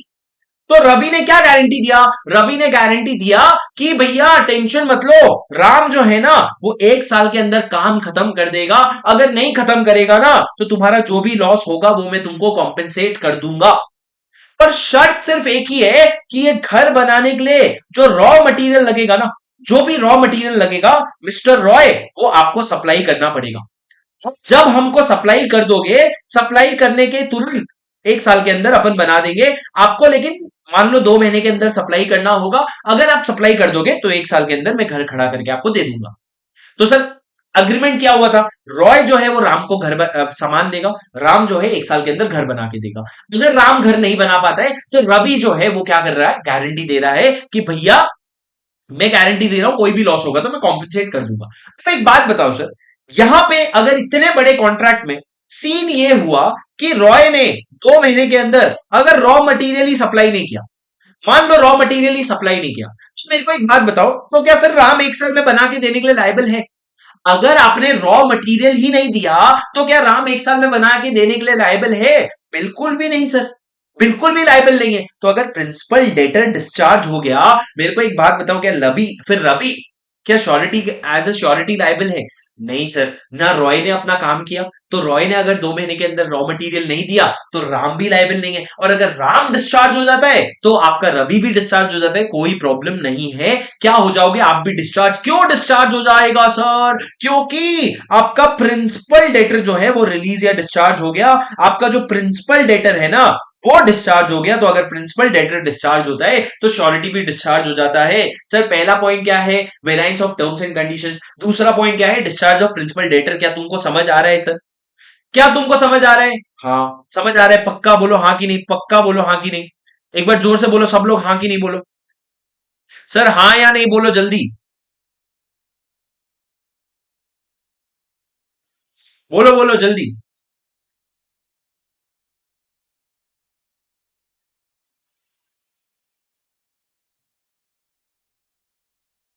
जोर से बोलो सब लोग, सब लोग, मैं चैट देख रहा हूं, मेरे को बताओ सब लोग।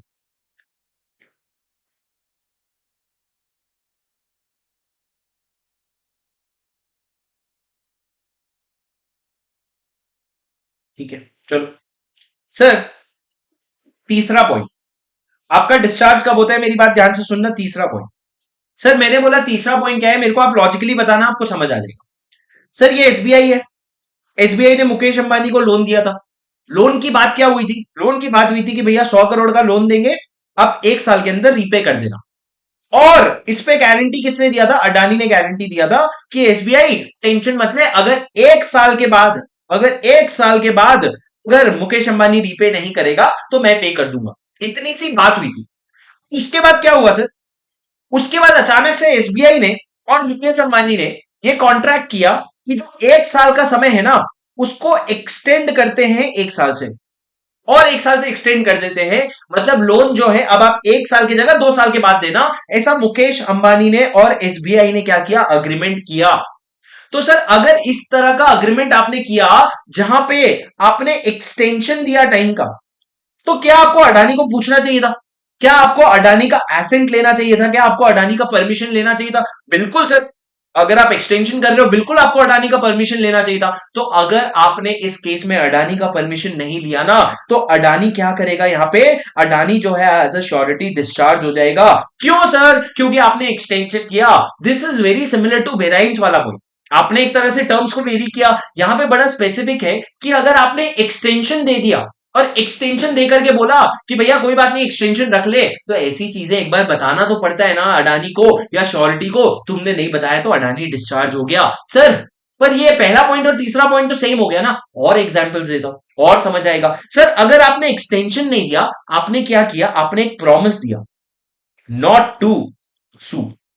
मतलब क्या सर? एक बात समझना, प्लीज मेरी बात सुनोगे क्या? प्लीज दोस्तों, प्लीज प्लीज। सर मेरे को एक बात बताओ, एसबीआई ने मुकेश अंबानी को 100 करोड़ का लोन दिया, गारंटी किसने दिया था? अडानी ने।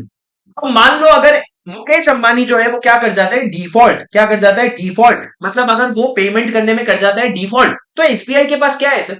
एसबीआई के पास दो ऑप्शन है। आप जाकर के मुकेश अंबानी पे भी केस कर सकते हो, या फिर आप जाकर के अडानी पे भी केस कर सकते हो और आप पैसे निकलवाओगे। मतलब क्या? मुकेश अंबानी के पास गया, पैसा मांगा, मुकेश अंबानी ने मना कर दिया। अडानी के पास जाना, पैसा मांगना, अडानी ने मना कर दिया।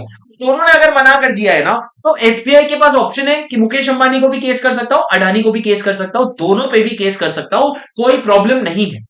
पर सर अगर इन दोनों ने, एसबीआई ने और मुकेश अंबानी ने मिलकर के कॉन्ट्रैक्ट किया, कॉन्ट्रैक्ट में क्या डिसाइड किया पता है? एसबीआई ने बोला मुक्कू भाई आप टेंशन मत लो, अगर आप डिफॉल्ट करोगे ना तो आप पे केस नहीं करूंगा मैं, आप पे केस नहीं करूंगा, सिर्फ अडानी पे केस करूंगा, आप टेंशन मत लो। सर इस तरह का अगर आपने कॉन्ट्रैक्ट किया जहां पे आपने प्रॉमिस किया not to sue whom, not to sue the principal debtor, आपने बोला प्रिंसिपल डेटर तेरे पे केस नहीं करूंगा, तो भैया प्रिंसिपल डेटर को अगर तू डिस्चार्ज कर रहा है ना, तेरा श्योरिटी भी डिस्चार्ज हो जाता है, वो भी मुंह मोड़ के चलते बनेगा, बोलेगा मजाक हो गया मैं यहाँ। अडानी बोलेगा तुम लोग मजाक कर रहे हो क्या मेरे साथ? तेरा पैसा वो ले रहा है, मैं तो यहाँ गारंटी दे रहा हूं, तू क्या प्रॉमिस कर रहा है उसको केस नहीं करेगा? हाँ, तेरा क्या फायदा है उसमें? तो अगर इस तरह का प्रॉमिस आपने किया ना एसबीआई, तो आपका अडानी जो है वो मुंह मोड़ करके चला जाएगा। तो अगर आपने किसी भी तरीके से ये डिसाइड किया कि हम प्रिंसिपल डेटर को केस नहीं करेंगे, या प्रिंसिपल डेटर को केस नहीं करेंगे, केस बोला मैंने, प्रिंसिपल डेटर पे केस नहीं करेंगे, अगर ऐसा डिसाइड किया, या अगर आपने ये डिसाइड किया कि थोड़ा सा पेमेंट का एक्सटेंशन दे देते हैं, या फिर सर आपने अगर उनके साथ कॉम्पोजिशन कर लिया। सर कॉम्पोजिशन मतलब क्या? कोई बता सकते हैं मेरे को? Can you tell me what is composition? Sir क्या आप मेरे को बता सकते हो कॉम्पोजिशन क्या होता है? सर कॉम्पोजिशन मतलब क्या?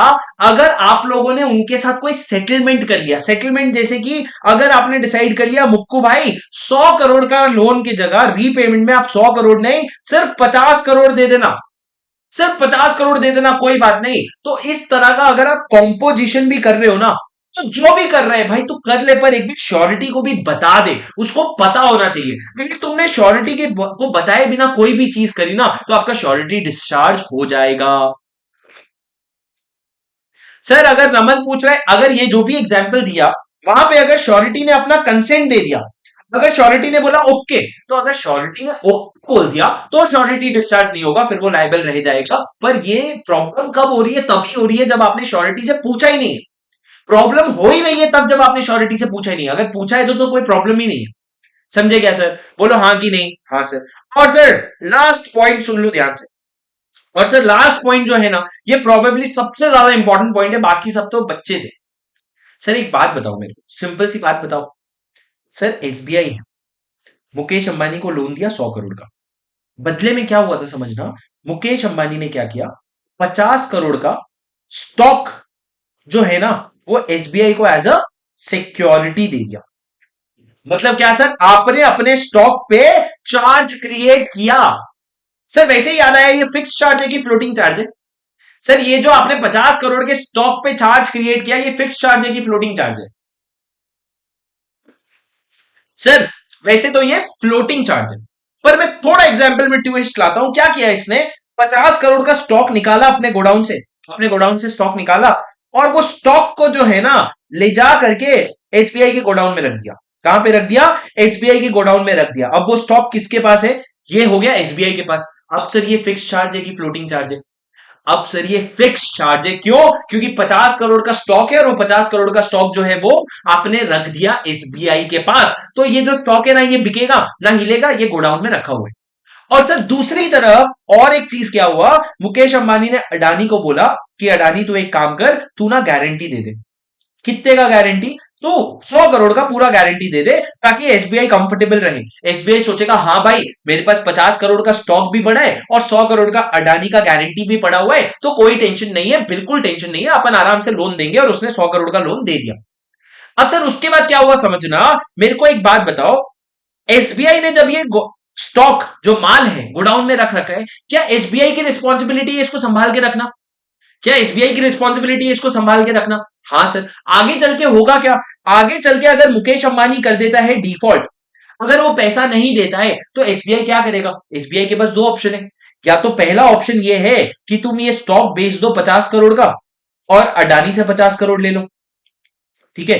दूसरा ऑप्शन ये है कि तुम पूरा पैसा अडानी से 50 करोड़ 100 करोड़ ले लो, और अगर तुमने पूरा 100 करोड़ अडानी से ले लिया ना, तो ये जो स्टॉक है उसका क्या होगा सर? मेरे को लॉजिकली बताओगे एक चीज, सर अगर आपने ये ऑप्शन 2 लिया जिसमें आपने क्या किया, अडानी को 100 करोड़ पूरा का पूरा ले लिया अडानी से, तो ये स्टॉक का क्या होगा सर? स्टॉक मुकेश अंबानी के पास जाएगा कि अडानी के पास जाएगा? सर प्लीज सर बोलो ना। सर अगर आपने क्या किया, मैं वापस से आपको एग्जांपल दे रहा हूं, एसबीआई ने मुकेश अंबानी को लोन दिया, बदले में 50 करोड़ का स्टॉक मिला, और अडानी ने 100 करोड़ का गारंटी दिया। अगर आपने क्या किया, जैसे ही डिफॉल्ट हुआ, आपने अडानी से पूरे 100 करोड़ ले लिए, स्टॉक का क्या होगा सर? आपको याद है कि जब डिफॉल्ट होता है ना, तो जो श्योरिटी होता है, he steps in the shoes of creditor. मतलब सर वो अपने जूते उतारता है, क्रेडिटर के जूते में जाके खड़ा हो जाता है, यही मतलब है ना। अरे जूता इज अ रेफरेंस, मेटाफर है यहाँ पे। यहाँ पे जूते की बात नहीं हो रही है, बात ये हो रही है कि अडानी जो है ना, अब वो एसबीआई की जगह में चला गया, तो ये जो स्टॉक है ना, ये स्टॉक ये कायदे से किसके पास आ जाता, एसबीआई के, अडानी के पास आ जाता। पर सर मेरे को एक बात बताओ, अगर इसी एग्जाम्पल में जब ये स्टॉक एसबीआई के पास रखा हुआ था, जब ये स्टॉक एसबीआई के पास रखा हुआ था, और एसबीआई का ऑफिशियल क्या सर 2 बजे से लेकर के दोपहर के 4 बजे तक ये लोग गए थे लंच ब्रेक पे, और उस लंच ब्रेक के दौरान वो चाबी खुला छोड़ के चले गए गोडाउन का, तो ये जो स्टॉक है ना, ये चोरी हो गया, दिस गॉट स्टोलन, चोरी हो गया। क्यों चोरी हो गया सर? एसबीआई की गलती की वजह से चोरी हो गया। अब मेरे को एक बात बताओ, एसबीआई की गलती की वजह से 50 करोड़ का स्टॉक चला गया, अब तुम क्या अडानी से 100 करोड़ रुपया मांग सकते हो? हाँ सर, एसबीआई की गलती की वजह से जो एसबीआई के पास 50 करोड़ का स्टॉक था वो घूम गया। अब क्या तुम अडानी से पैसा मांग सकते हो? 100 करोड़ रुपया अडानी लगाएगा एक कान के नीचे, बोलेगा तेरे पास 50 करोड़ का स्टॉक था ना, वो स्टॉक किसके पास आता? मेरे पास आता। अब तूने घुमा दिया ना, अब तू भुगत। मेरी लाइबिलिटी जो है अब वो 100 करोड़ की नहीं रहेगी, अब मेरी लाइबिलिटी सिर्फ 50 करोड़ की रहेगी। क्यों? क्योंकि तेरे ऑफिशियल ने 50 करोड़ का स्टॉक घुमा दिया। तेरे स्टॉक घुमाने से मेरा रेमेडी इंपेयर होता है, मेरा रेमेडी इंपेयर होता है। सर मेरा रेमेडी मतलब क्या? रेमेडी क्या था सर? अडानी का रेमेडी ये था कि 50 करोड़ रुपए का ये स्टॉक उठा लेता वो, और 50 करोड़ रुपए के लिए मुकेश अंबानी पे केस कर देता। एक बार जब अडानी 100 करोड़ रुपए दे देता, तो उसके बाद 50 करोड़ का स्टॉक ले आता और 50 करोड़ के लिए केस कर देता मुकेश अंबानी पे। ये इसका रेमेडी था। क्योंकि आपने 50 करोड़ का स्टॉक घुमा दिया, तो आपका रेमेडी इंपेयर हो गया। इंपेयर मतलब क्या? आप अपने सीए इंटर में पढ़ोगे, इंपेयर ऑफ गुडविल। इंपेयर मतलब क्या, नुकसान हो गया आपका। अब आपकी ताकत लिमिटेड हो गई है, तो अगर आपका रेमेडी इंपेयर होता है ना, तो आप सामने वाले को कैसे बचने दोगे? यहां पे सर सीधा सीधा आपकी लाइबिलिटी आधी हो जाएगी। जो नुकसान आपका हुआ है ना, वो नुकसान एसबीआई बेयर करेगा। क्या आपको मेरी बात समझ आई? अरे बोलो, समझ आया क्या? अरे बोलो हाँ की नहीं, हाँ की नहीं, हाँ की नहीं। सर बहुत सिंपल, एक और एग्जाम्पल लेना है, ठीक है? एक और एग्जाम्पल लेते हैं सर। शुभम, रवि ने, सिंपल फटाफट ले रहा हूं सुनना। रवि ने अगर बैंक से लिया है 5 लाख रुपए का लोन, और 5 लाख रुपए के बदले में एक स्कूटर रखवाया है बैंक के पास। स्कूटर बनाते हैं, स्कूटर बनाते हैं, कैसे बनाएंगे स्कूटर? स्कूटर आज इस जन्म में नहीं हो पाएगा, कुछ तो बनाते हैं ऐसा।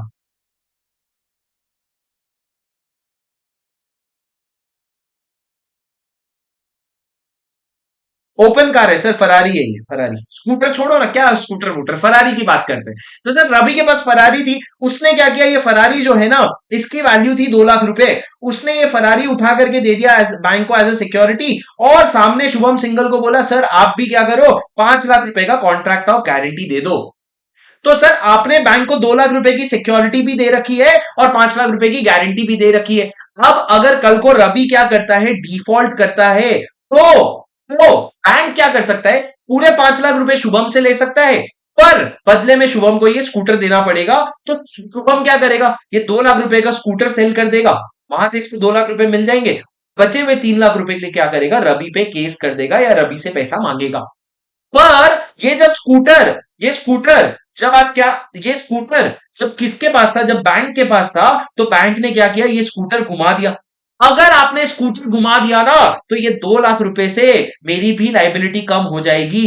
क्यों? क्योंकि ये स्कूटर मेरी रेमेडी थी, ये स्कूटर मेरी रेमेडी थी, इससे मैं अपना पैसा रिकवर करता। पर आपने मेरी रेमेडी को क्या कर दिया, इंपेयर कर दिया, तो उससे आपका भी नुकसान होना चाहिए। बैंक, बैंक अब तेरे को मेरे तरफ से तो सिर्फ 3 लाख रुपए मिलेगा, बाकी 2 लाख रुपए तेरा नुकसान हो गया। सर ये सिंपल लिमिट है, ठीक है? ये सिंपल बात है, उम्मीद है आपको समझ आया होगा। समझे सर? समझे क्या सर? बस ये 4 पॉइंट था सर। 4 पॉइंट क्या क्या था मेरे साथ एक बार ध्यान से देखो यहाँ पे। 4 पॉइंट क्या क्या थे सर? पहला, आपका कंडक्ट ऑफ क्रेडिटर, मतलब क्रेडिटर की कुछ कुछ हरकतों से डिस्चार्ज हो रहे हो। पहला, क्रेडिटर ने वेराइंस कर दिया टर्म्स में, बातें बदल दी। दूसरा, अगर उसने डिस्चार्ज कर दिया, आपको माफ कर दिया प्रिंसिपल डेटर को। तीसरा, अगर उसने कॉम्पोजिशन कर लिया, क्या कर लिया, कॉम्पोजिशन, इसको मैं वर्ड लिखता हूं कॉम्पोजिशन, कॉम्पोजिशन कर लिया। और चौथा, अगर आपने, उसने आपके कैपेसिटी को इंपेयर कर दिया। इंपेयर मतलब क्या, ऐसा कोई नुकसान कर दिया जिससे अब आप रिकवर नहीं कर सकते। तो चारों केस में श्योरिटी जो है वो डिस्चार्ज हो जाता है। सर आपको एक छोटा सा एग्जांपल, आपसे कॉम्पोजिशन की थोड़ी और बात करूं। सर कॉम्पोजिशन की थोड़ी और बात सुनना। सर मैंने आपको बोला कि अगर सी ने गारंटी दी थी बी को कि भैया ए को तो तू 100 करोड़ का लोन दे, 10 करोड़ का लोन दे दे, वो 1 साल के बाद पेमेंट कर देगा। पर अगर आपने सी से पूछे बिना 1 साल की जगह उसको और 1 साल का टाइम दे दिया, प्लस 1 ईयर का टाइम दे दिया, तो सी से अगर नहीं पूछा तो क्या सी डिस्चार्ज हो जाएगा? सर बी ने ए को लोन दिया था कितना, 10 करोड़ का, कितने साल के लिए, 1 साल के लिए। पर सी से पूछे बिना उसने 1 साल का और क्या दे दिया, एक्सटेंशन। मेरे को बताओ, अगर आपने एक्सटेंशन दिया तो क्या सी डिस्चार्ज हो जाएगा? बिल्कुल डिस्चार्ज हो जाएगा सर। मेरे को एक बात बताओ, आपने एक्सटेंशन दिया नहीं है, आपने एक्सटेंशन दिया नहीं है, आपने क्या किया, बी जो है ना, वो राम से बात कर रहा था, और राम से बात करते ही ऐसे ही बोला, यार मेरे को नहीं लगता ए जो है ना 1 साल के अंदर पेमेंट कर पाएगा, मेरे को लगता है उसको 1 साल का और एक्सटेंशन देना पड़ेगा और मैं दे दूंगा। कौन बोल रहा है सर? पी और राम बात कर रहे हैं, और वो बोल रहे हैं मैं दे दूंगा एक्सटेंशन, ऐसा मेरे को लगता नहीं है राम ए पेमेंट कर पाएगा, मैं 1 साल का एक्सटेंशन दे दूंगा। ऐसा वो राम के साथ बात कर रहा है, किसी थर्ड पार्टी के साथ बात कर रहा है, या फिर मान लो थर्ड पार्टी के साथ अग्रीमेंट ही कर लिया।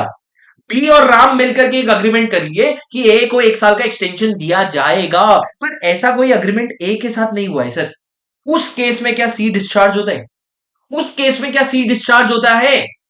नहीं सर, बिल्कुल भी नहीं। आप अगर एक्सटेंशन दे रहे हो ना, तो आप सीधा ए को दो।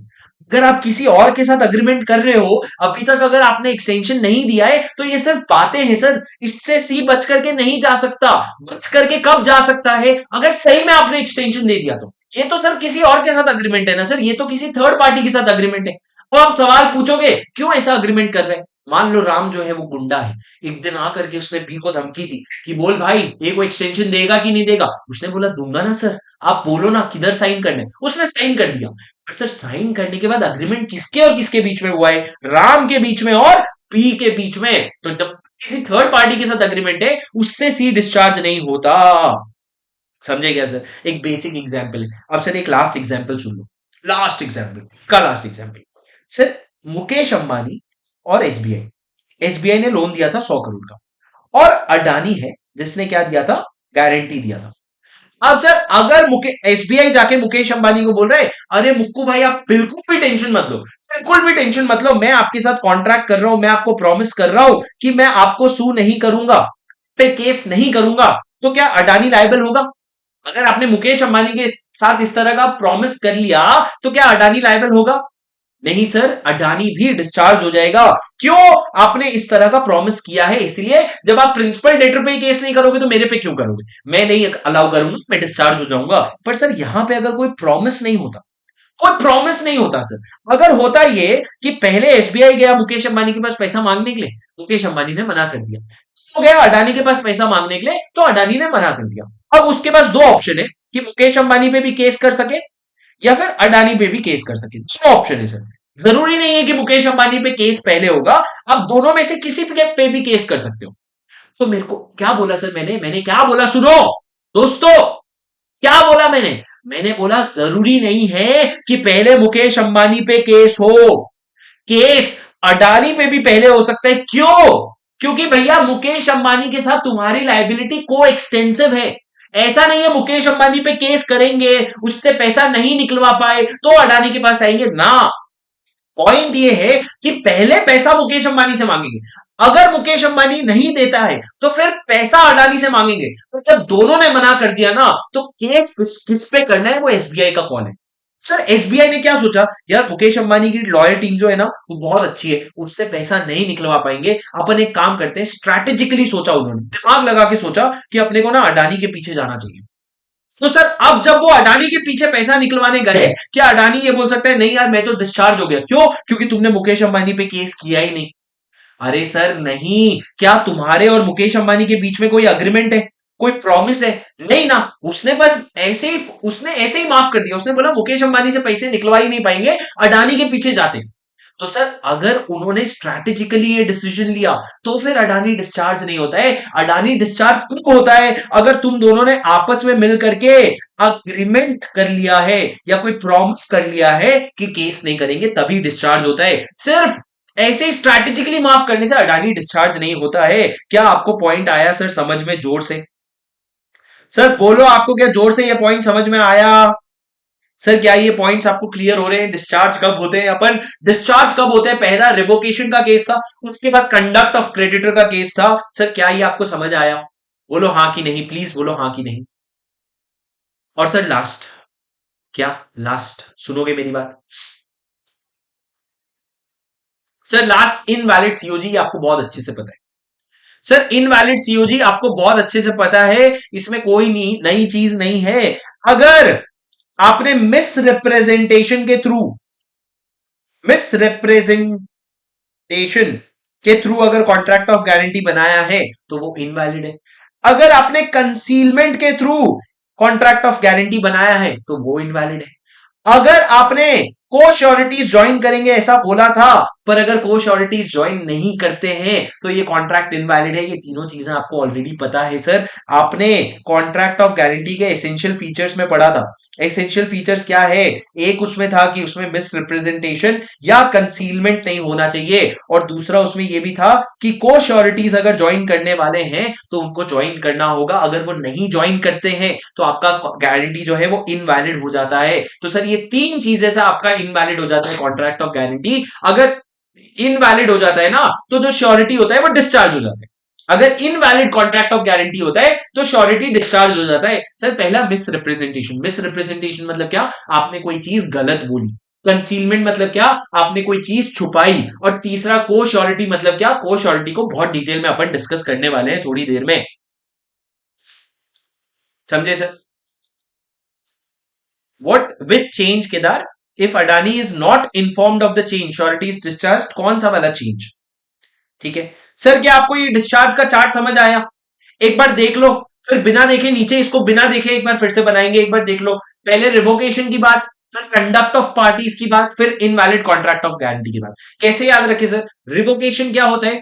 तुमने फोर्स किया मतलब तुमने नोटिस दिया, तुम्हारी डेथ हो गई, तो रिवोकेशन हो जाता है। दूसरा कंडक्ट मतलब तुम हरकतें कर रहे हो सोच समझ करके, जानबूझ करके। और इनवैलिड मतलब कॉन्ट्रैक्ट इनवैलिड है, तो आपका श्योरिटी डिस्चार्ज हो जाता है। मतलब सर मैं ये बोल सकता हूं ये लॉ की वजह से हो रहा है, ये तुम्हारे खुद के हरकतों की वजह से हो रहा है, और ये तुम मैनुअली फोर्स कर रहे हो, ये तुम मैनुअली फोर्स कर रहे हो, तुम क्या कर रहे हो? रिवोकेशन दे रहे हो। तो ये तीन केस में क्या होता है सर? डिस्चार्ज हो जाते हैं। पहला रिवोकेशन की बात करें, एनडीएन नोटिस दे रहे हो, डेथ हो रही है या आपका नोवेशन हो रहा है। उसके बाद कंडक्ट ऑफ पार्टीज में वीडीसीआई, सर वीडीसीआई से क्या बनता है? वीसीआईडी। आज भी अपन सीआईडी वॉच करते हैं, आज भी अपन सीआईडी देखते हैं, we watch CID, we CID. उसके बाद सर ये तीन मिसरिप्रेजेंटेशन, कंसीलमेंट और को श्योरिटी, एमसी, तो याद हो ही जाएगा आपको। और एक सी लगा दो, एमसीसी।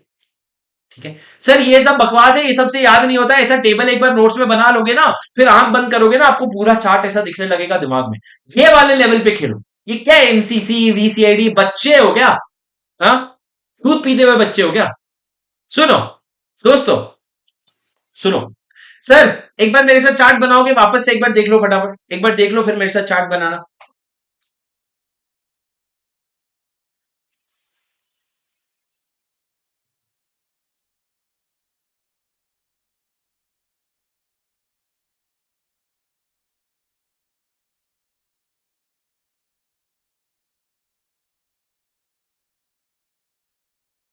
सूरज बोलेगा हाँ सर मैं तो दूध पीता ही हूँ, उसमें क्या प्रॉब्लम है?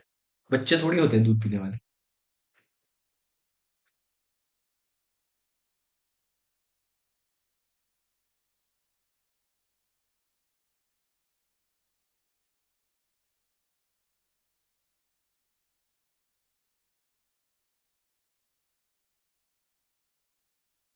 सर चलो बनाते हैं चार्ट दोबारा। सुनो, मेरे साथ बनाना अगर आपको बनाना हो तो। डिस्चार्ज कैसे होता है सर? कोई भी पार्टी डिस्चार्ज कैसे होता है? तो मैंने कहा तीन तरीके से डिस्चार्ज होता है। पहला रिवोकेशन से, दूसरा सीओसी से, सीओसी क्या हो गया? कंडक्ट ऑफ क्रेडिटर्स से। तीसरा कैसे डिस्चार्ज होता है? इनवैलिड अगर है कॉन्ट्रैक्ट ऑफ गारंटी, तो आप डिस्चार्ज हो जाते हो। पहला मैंने कहा नोवेशन से कैसे डिस्चार्ज होते हो? नोटिस दे करके। जब अगर आप नोटिस दे देते हो तो उसके बाद के सारे ट्रांजैक्शन के लिए आप डिस्चार्ज हो जाते हो, कंटिन्यूइंग गारंटी के केस में। दूसरा, डेथ के केस में सेम, जब डेथ होती है उसके बाद के सारे ट्रांजैक्शन के लिए डिस्चार्ज हो जाते हो, पर पहले के ट्रांजैक्शन के लिए आप अपने स्टेट में से पैसे देने के लिए लायबल हो।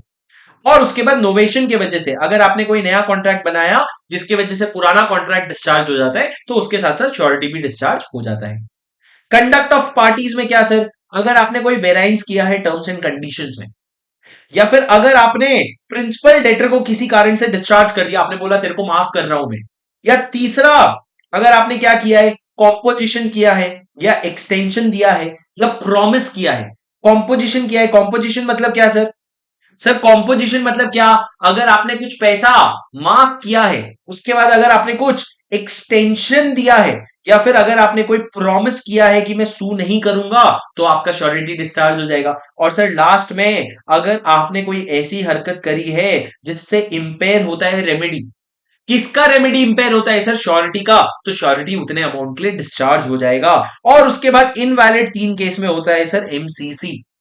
अगर कोई मिस रिप्रेजेंटेशन किया है आपने, कोई कंसीलमेंट ऑफ फैक्ट किया है आपने, या अगर बोलो ना, या अगर बोलो ना, तुम तो बोलो ना, प्लीज बोलो ना, अगर तुमने वो श्योरिटी ज्वाइन करेगा बोले थे पर अगर वो नहीं ज्वाइन कर रहा है तो डिस्चार्ज हो जाता है। सर बताओ कुछ चीजें याद रही कि नहीं रही? सर बताओ कुछ चीजें याद रही कि नहीं रही? अब मैं आपको बताता हूं, मैंने आपको बोला था डिस्चार्ज कब होगा, ये डिस्चार्ज के सारे पॉइंट्स हो गए। सर ये क्या हो गया? ये डिस्चार्ज के सारे पॉइंट्स हो गए। अब सर मैंने आपको ब्रॉडली बोला था कि अपन डिस्चार्ज पढ़ेंगे, और उसके अलावा अपन क्या पढ़ेंगे? लाइबिलिटीज पढ़ेंगे, और अपन क्या पढ़ेंगे? राइट्स पढ़ेंगे श्योरिटी की। ठीक है, डिस्चार्ज अपन ने पढ़ लिया, राइट्स अपन ने पढ़ लिया, सॉरी डिस्चार्ज अपन ने पढ़ लिया, लाइबिलिटी अपन ने पढ़ लिया। लाइबिलिटी जब आए तो एक ही वर्ड याद रखना, coextension. With whom? With the principal debtor. जो प्रिंसिपल डेटर की लाइबिलिटी होगी उससे तुम्हारी को एक्सटेंसिव होगी। डिस्चार्ज कब हो जाते हो तुम? इस केस में डिस्चार्ज हो जाते हो। और लास्ट क्वेश्चन सर, राइट्स क्या होगा? राइट्स एक बार अपन पूरा पढ़ लेते हैं, फिर बाद में बनाएंगे चार्ज। सुनो सर, राइट्स क्या होता है? राइट्स किसके राइट्स की बात करने वाले हैं हम यहाँ पे? किसके राइट्स की बात करने वाले? रवि के? किसकी राइट्स की बात करने वाले? हम राइट्स की बात करने वाले हैं about the rights of surety. Surety मतलब क्या? वो बंदा जो गारंटी दे रहा है उसके राइट्स की बात करेंगे। सर जब हम उसके राइट्स की बात कर रहे हैं ना, तो उसके राइट्स तीन लोगों के ऊपर आते हैं। कौन से तीन लोगों के ऊपर? उसका कुछ हक होता है प्रिंसिपल डेटर के ऊपर, कुछ हक होता है उस क्रेडिटर के ऊपर, और कुछ हक बाकी को श्योरिटीज के ऊपर भी होता है। सर मैक्सिमम इतने ही तो पार्टीज होते हैं ना एक कॉन्ट्रैक्ट ऑफ गारंटी में। कितने पार्टीज होते हैं? एक प्रिंसिपल डेटर होता है जिसको लोन दिया होता है एक क्रेडिटर ने, और इसने श्योरिटी ने क्या किया होता है? गारंटी दिया होता है। कभी कभी ये श्योरिटी इकलौता नहीं, उसके अलावा और भी श्योरिटी होते हैं, S2 S3 अलग अलग श्योरिटी होते हैं। तो हम बात करने वाले हैं श्योरिटी का। प्रिंसिपल डेटर के ऊपर क्या राइट्स है, क्रेडिटर के ऊपर क्या राइट्स है, और बाकी को श्योरिटीज के ऊपर क्या राइट्स है, ये तीनों के ऊपर राइट्स की बात करने वाले हैं। तुम लॉजिकली सोचोगे तो तुमको सारी चीजें समझ आ जाएगी। सर पहली बात सुनना ना, क्या बोल रहे हो तुम? हाँ सर, पहले अपन बात करेंगे प्रिंसिपल डेटर के खिलाफ तुम्हारे क्या राइट्स है। प्रिंसिपल डेटर के खिलाफ तुम्हारे क्या राइट्स है? तो मैंने बोला प्रिंसिपल डेटर के खिलाफ ना तुम्हारे दो राइट्स है। कौन से दो राइट्स सर? पहला, राइट्स ऑफ सबरोगेशन है। क्या बोल रहे हो सर? अरे रुको जरा, सबर करो, सब बताऊंगा। Rights of subrogation. दूसरा राइट्स क्या है बताओ? तुम लोग सर हमको क्या पता। हाँ, रिपीटेड है भाई। क्या रिपीटेड है केदार? अच्छा, नमन ने पूछा सर कॉम्पोजिशन एंड वेराइंस में क्या डिफरेंस है, तो केदार ने बोला रिपीटेड है भाई। ठीक है, सुनो सुनो सुनो सुनो सुनो सर, पहला क्या है आपका? राइट्स ऑफ सबरोगेशन है। और दूसरा, दूसरा सुनो सर, एक इंप्लाइड कॉन्ट्रैक्ट ऑफ इंडेमनिटी है। क्या मतलब सर? दोनों समझाऊंगा, एकदम आराम से सुनना। पहले प्रिंसिपल डेटर मतलब कौन होते हैं, अपन एक एग्जांपल बना लेते हैं अपना। एसबीआई ने अगर मुकेश अंबानी को लोन दिया 100 करोड़ का, और लोन में अडानी ने क्या दिया? अडानी ने दिया गारंटी, कॉन्ट्रैक्ट ऑफ गारंटी। अब सर हम अडानी के राइट्स की बात कर रहे हैं, इसका हक क्या है? HAQ, हक क्या है अडानी का? सबसे पहले बात करते हैं मुकेश अंबानी के अगेंस्ट क्या हक है। तो सर पहला हक ये है, प्रिंसिपल डेटर यानी कि मुकेश अंबानी के अगेंस्ट हक क्या है? Right of subrogation. Right of subrogation मतलब क्या? सर जैसे ही मुकेश अंबानी डिफॉल्ट करेगा ना, वैसे ही क्या होगा? अडानी को पैसा पे करना पड़ जाएगा, और अडानी पे करेगा 100 करोड़ रुपया एसबीआई को। पर जैसे ही अडानी 100 करोड़ रुपया पे करता है ना, अडानी जो है फिर वो एसबीआई की जगह पे आ जाता है, वो अडानी जो है एसबीआई का जगह ले लेता है।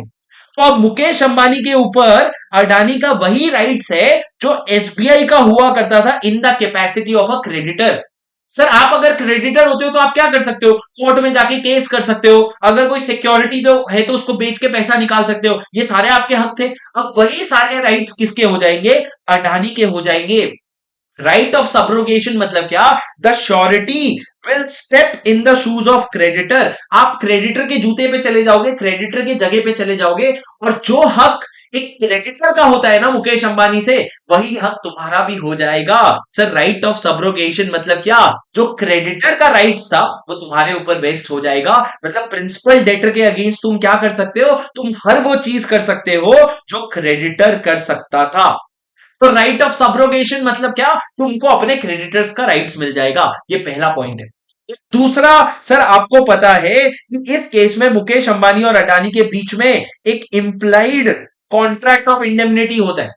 कॉन्ट्रैक्ट ऑफ इंडेमनिटी मतलब क्या? अडानी जो है मुकेश अंबानी से पैसा रिकवर कर सकता है, रिकॉम्पेंसेट करवा सकता है। तो ये इंप्लाइड कॉन्ट्रैक्ट ऑफ गारंटी के अंदर आप क्या कर सकते हो? मुकेश अंबानी से पैसा रिकवर करवा सकते हो। ये आपके राइट्स है सर प्रिंसिपल डेटर के अगेंस्ट। मतलब तुम खुद के हक, तुम खुद के जगह पे भी कॉन्ट्रैक्ट ऑफ इंडेमनिटी का फायदा उठा करके पैसे निकलवा सकते हो, और साथ में तुम क्रेडिटर का भी जगह ले सकते हो। मतलब तुमको अगर कॉन्ट्रैक्ट ऑफ इंडेमनिटी का फायदा नहीं उठाना है, तुमको अगर सीधा केस मारना है ना, तो तुम वो भी कर सकते हो। मतलब तुम्हारे पास सारे राइट्स हो जाते हैं। तो लॉ ने क्या बोला?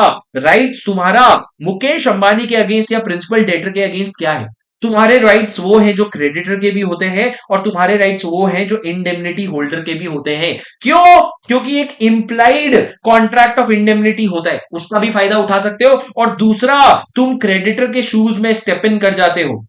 तुम जब step in the shoes of creditor करते हो तो क्रेडिटर का भी जो सारा हक होता है प्रिंसिपल डेटर के अगेंस्ट, वो भी तुम्हारा हो जाता है। कि आपको ये बात समझ आई? सर क्या आपको ये बच्चों वाली बात समझ आई? बोलो हाँ कि नहीं। सर क्या आपको ये बच्चों वाली बात समझ आई? बोलो हाँ कि नहीं। हाँ सर, ठीक है। अब सर बात करते हैं कि ये जो श्योरिटी होता है अडानी, इसका क्रेडिटर के ऊपर क्या राइट्स है? सर ये जो एसबीआई है, एसबीआई के ऊपर क्या राइट्स है? और ये बहुत इंटरेस्टिंग है सुनना। अगर मुकेश अंबानी ने एसबीआई से लोन लिया है, तो अडानी एसबीआई के ऊपर क्या राइट्स है? सर एसबीआई के ऊपर सबसे पहला राइट्स याद करो। अगर मुकेश अंबानी ने अगर मुकेश अंबानी ने कोई सिक्योरिटी दे रखी है, कोई असेट्स दे रखा है, कोई सिक्योरिटी दे रखी है क्रेडिटर को, तो जैसे ही आप ये 100 करोड़ रुपए पे करोगे ना, ये जो सिक्योरिटीज दे रखी है, ये सिक्योरिटीज अब एसबीआई के पास नहीं रहेगा, किसके पास आ जाएगा? श्योरिटी के पास आ जाएगा। तो सर सबसे पहला राइट्स क्या है आपका? जो क्रेडिटर के पास जो सिक्योरिटीज है ना, मैं आपको बताने वाला हूं क्रेडिटर्स के अगेंस्ट क्या राइट्स है। किसका राइट्स है? श्योरिटी का। पहला राइट्स क्या है? जो क्रेडिटर्स के जो सिक्योरिटीज है ना, वो सारे सिक्योरिटीज आपके पोजीशन में आ जाएंगे। अब आप उन सिक्योरिटीज को बेच करके पैसा रिकवर कर सकते हो। पर एक बात याद रखना, ये जो आपका राइट्स है, ये जो आपका रेमेडी है, अगर आप इसको इंपेयर करोगे ना, तो आपका श्योरिटी डिस्चार्ज हो जाता है। बोले हो गया मेरा काम, मैं घर जा रहा हूं। मेरा राइट्स क्या था? कि तेरे पास जो सिक्योरिटी है वो मैं ले लूं और बेच दूं। याद करो मेरा एग्जाम्पल, जहां पे मैंने आपको बोला था मुकेश अंबानी ने 50 करोड़ का क्या दे रखा है? स्टॉक। किसको? एसबीआई को। एसबीआई का काम है भैया ये स्टॉक को बचा करके रखना। क्यों? क्योंकि कल को अगर आप डिफॉल्ट करोगे और अगर आप अडानी से पैसा मांगोगे, तो अडानी आपको पैसा तो दे देगा, पर ये जो स्टॉक है ना, वो स्टॉक लेकर के अडानी चला जाएगा। पर अगर ये स्टॉक ही घुमा दिया, तो 50 करोड़ का स्टॉक था ना, उतने के लिए अडानी भी डिस्चार्ज हो जाएगा। क्यों? क्योंकि गलती एसबीआई की है। तो लॉ ने क्या बोला कि पहला हक आपका यह है कि आप उनके सिक्योरिटीज पे हाथ मार सकते हो। क्रेडिटर्स के पास जो सिक्योरिटी है वो आपकी सिक्योरिटी मानी जाएगी। सबसे पहली बात यह है। समझे सर? हाँ सर। दूसरा, right to set off. Right to set off मतलब क्या सर? सुनना।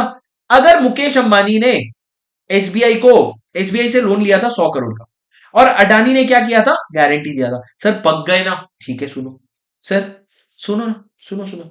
सर अगर कियारा अडवाणी ने नोरा फतेही से लिया था 100 करोड़ का लोन, हाँ ये अच्छा है सर, ये अच्छा है। सर अगर कियारा अडवाणी ने नोरा फतेही से, सर मजा तो तब आएगा जब आप यहाँ पे इनकी फोटोज लगा दो।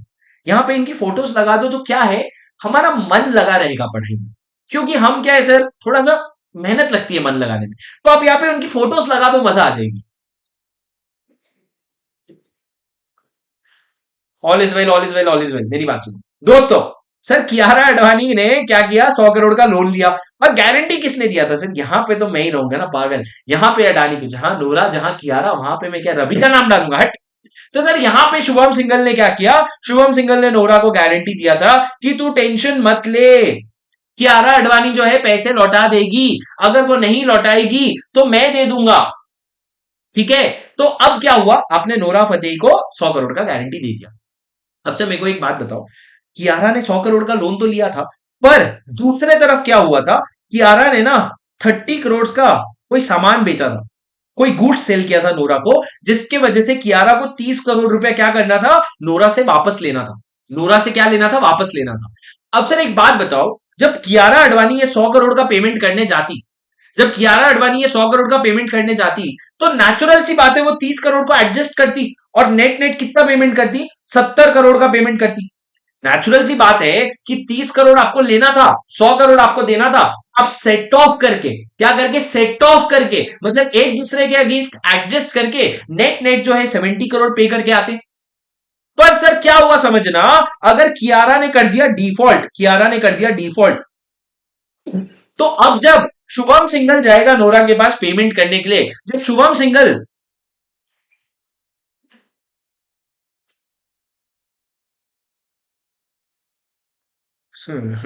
तो तुम लोग ना ईयरफोन लगाया करो। मैंने तुमको क्या बोला था? हमारे लॉ की क्लास 18 प्लस है। 18+ क्लास है हमारी, तुम लोग ना ईयरफोन लगाया करो।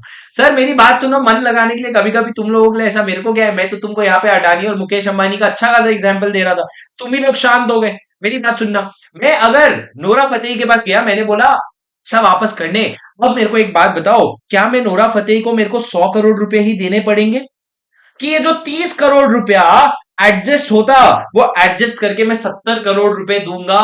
मेरे को बताओ, अगर कियारा ने रीपेमेंट नहीं किया, तो मैं जब जाऊंगा पेमेंट करने, तो क्या मैं 100 करोड़ रुपए पूरे देने पड़ेंगे मेरे को, कि ये जो सेट ऑफ तुम करते, ये सेट ऑफ तुम जो 30 करोड़ का सेट ऑफ करते, क्या मेरे को वो सेट ऑफ का बेनिफिट मिलेगा और मैं सिर्फ 70 करोड़ दूंगा? दोनों में से क्या होगा बताइए जरा, दोनों में से क्या होगा बताइए जरा। तो सर ये दोनों में से क्या होगा, आपको सिर्फ 70 करोड़ का पेमेंट करना पड़ेगा। क्यों? क्योंकि आपका राइट टू सेट ऑफ आ जाता है। सर जैसे प्रिंसिपल डेटर का राइट टू सेट ऑफ था, कि यारा अगर पेमेंट करने जाती तो 30 करोड़ सेट ऑफ कर लेती, तो मैं एज अ श्योरिटी अगर क्रेडिटर को पेमेंट करने जा रहा हूं ना, तो मैं भी ये सेट ऑफ कर सकता हूं। क्यों? क्योंकि मेरे राइट्स में लिखा हुआ है कि राइट टू सेट ऑफ, तुम क्रेडिटर से वो पैसा एडजस्ट करवा सकते हो जो प्रिंसिपल डेटर उसको लेने वाला था उससे। तो सर यहां पे कियारा अडवाणी को जो 30 करोड़ रुपए लेने थे, वो मैं अपने पेमेंट में भी सेट ऑफ करा के 70 करोड़ रुपए देने के बाद मैं ये बोल सकता हूं मैं डिस्चार्ज हो गया। क्यों डिस्चार्ज हो गया? क्योंकि भैया 70 करोड़ मैंने दे दिए और 30 करोड़ का मैंने क्या कर लिया, सेट ऑफ कर लिया। तुमको बात समझ आ गई? समझ आ गई कि नहीं? सर समझ आ गई कि नहीं? हाँ सर। तीसरा, शेयर रिडक्शन। सर ये थोड़ा इंपॉर्टेंट कॉन्सेप्ट है, थोड़ा ध्यान से समझना वरना कंफ्यूज हो जाओगे। सर एक वर्ड होता है इंसॉल्वेंट। इंसॉल्वेंट मतलब क्या? दिवालिया। मतलब क्या? अगर मैं शुभम सिग्नल हूं और मेरे जो असेट्स है ना, वो अगर 10 करोड़ के असेट बचे हैं, पर अगर मेरे पास लाइबिलिटी है जिसमें मेरे को ABCDE, ये 5 लोगों को 10-10 करोड़ रुपए देना है, 10-10 करोड़ रुपए देना है 5 लोगों को, तो टोटल मेरे को कितना पे करना है? 50 करोड़। पर मेरे पास असेट कितना है? मेरे पास असेट है 10 करोड़ का। मतलब क्या मैं पे कर पाऊंगा? नहीं। तो मैं क्या करूंगा, मैं चला जाऊंगा एनसीएलटी के पास। आपको पता है एनसीएलटी क्या होता है? ट्राइब्यूनल होता है, उसके पास में चला जाऊंगा। एनसीएलटी क्यों सर? क्यों एनसीएलटी? वो अपना इंसॉल्वेंसी बैंक्रप्सी कोड की वजह से, अभी आप समझ लो, जान दो भाई, एनसीएलटी छोड़ो, अपने कोर्स में नहीं है, क्यों बात करना। मैं चला जाऊंगा कोर्ट के पास, और मैं कोर्ट के पास जाके हाथ जोड़ूंगा। कोर्ट, बाहर ना ABCDE 5 लोग मेरे को मारने के लिए खड़े हैं, उनको मेरे को 50 करोड़ देना है, पर मेरे पास है सिर्फ 10 करोड़ रुपया, मेरे को बचा ले।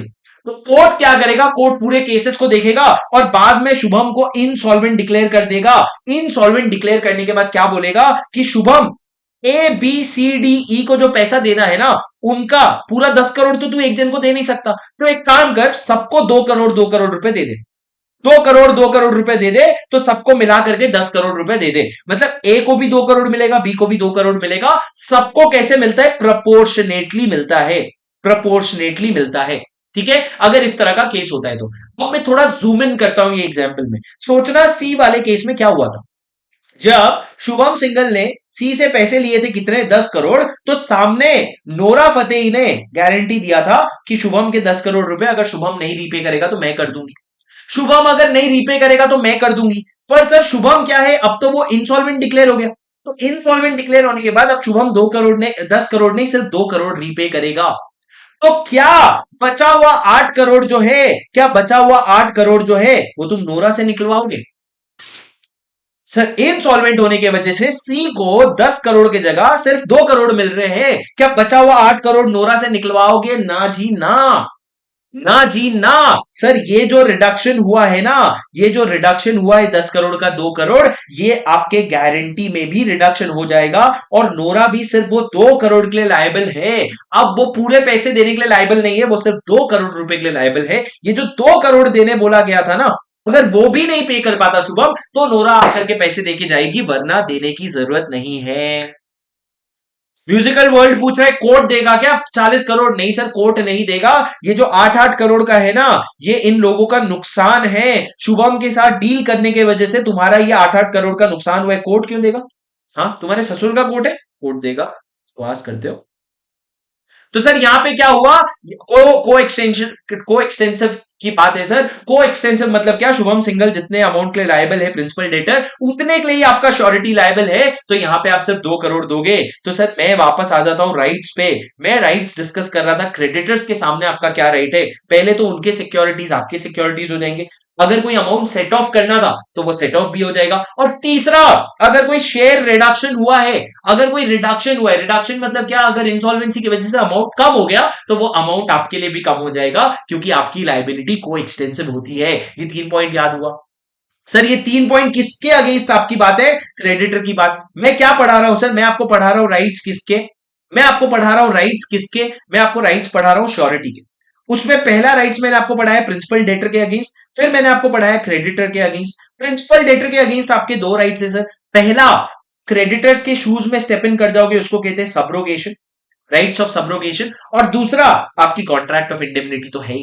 क्रेडिटर के ऊपर सर आपके 3 राइट्स है, आप उनकी सिक्योरिटीज अपने पास ला सकते हो, आप सेट ऑफ का भी फायदा उठा सकते हो, और अगर रिडक्शन हुआ है, कोई पैसा कम हुआ है, तो वो रिडक्शन आपके लिए भी एप्लीकेबल हो जाएगा। और लास्ट सर, आपके बाकी को श्योरिटीज के ऊपर क्या राइट है सर, सुनो सर। अगर मुकेश अंबानी ने लोन लिया एसबीआई से, कितने का, 100 करोड़ का, पर अडानी ने बोला कि यार ये 100 करोड़ में अकेला नहीं कवर कर पाऊंगा, तो मुकेश ने बोला टेंशन क्यों लेता है, अडानी तू, टाटा तू, और आनंद महिंद्रा तू, आई एम सो सॉरी, तीनों लोग आप, अडानी आप, टाटा आप, और जैसे टाटा लिखा ना तो आप वर्ड आया, अडानी लिखा तो आप नहीं आ रहा था।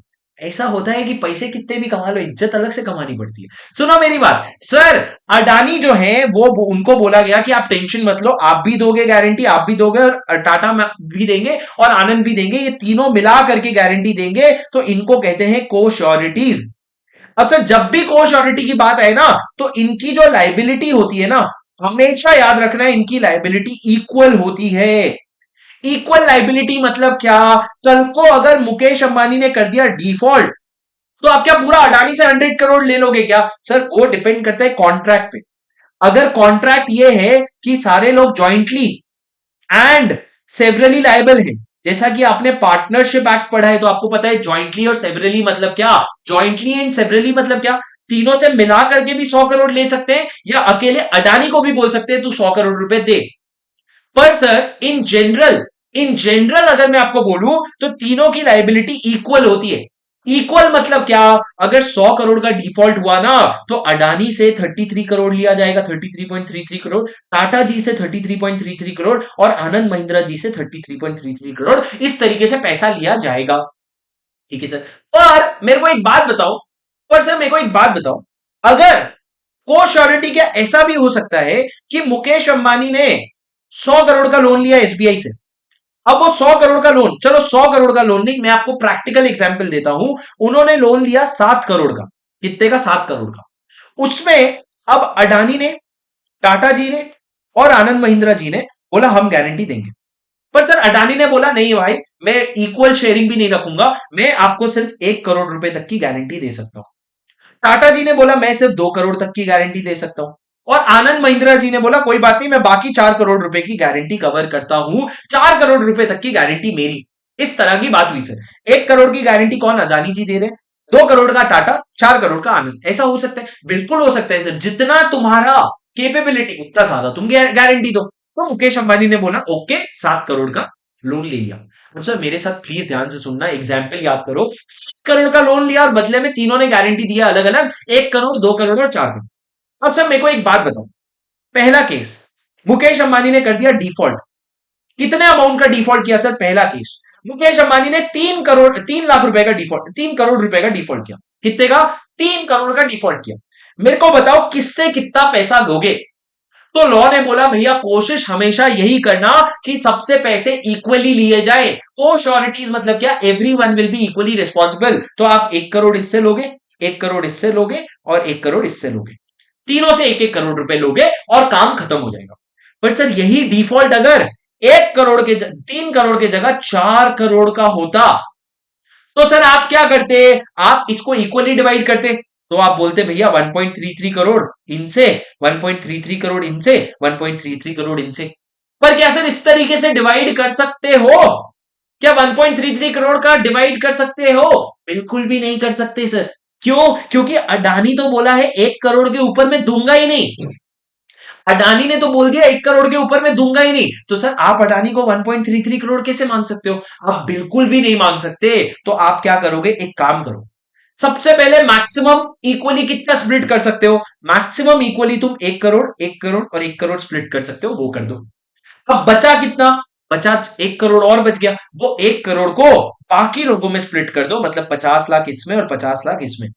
तो सर अडानी देगा 1 करोड़, आपका रतन टाटा जी देंगे 1.5 लाख और आनंद महिंद्रा जी देंगे 1.5 लाख। सर क्या आपको ये बात समझ आई? सर क्या आपको ये बात समझ आई? हाँ सर, आप क्या करोगे, इक्वली स्प्लिट करोगे पहले, और जो बचेगा एक्स्ट्रा उसको बाकी लोगों में इक्वली स्प्लिट कर दोगे। सर तीसरा, 7 करोड़ की अगर बात करें, वो कैसे स्प्लिट होगा? 7 करोड़ का अगर डिफॉल्ट कर दिया तो सर पहले इक्वली स्प्लिट कर देना, 1 करोड़ 1 करोड़, 3 करोड़ खत्म हो गए, बचे कितने, 4 करोड़। तो 4 करोड़ को मैं 2 करोड़ 2 करोड़ तो स्प्लिट नहीं कर सकता। क्यों? क्योंकि फिर टोटल टाटा जी का 3 करोड़ हो जाएगा, पर उन्होंने तो मैक्सिमम लाइबिलिटी ली है 2 करोड़ की।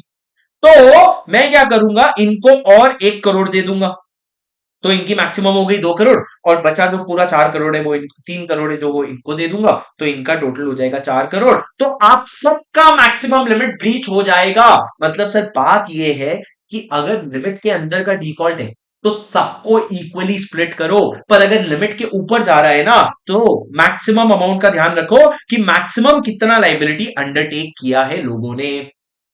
मैक्सिमम जितना लाइबिलिटी अंडरटेक किया है उतनी आपकी लाइबिलिटी होगी। अब सर मैं फाइनली कंक्लूड करता हूं, हमारे ये चार्ट्स पे आ जाओ।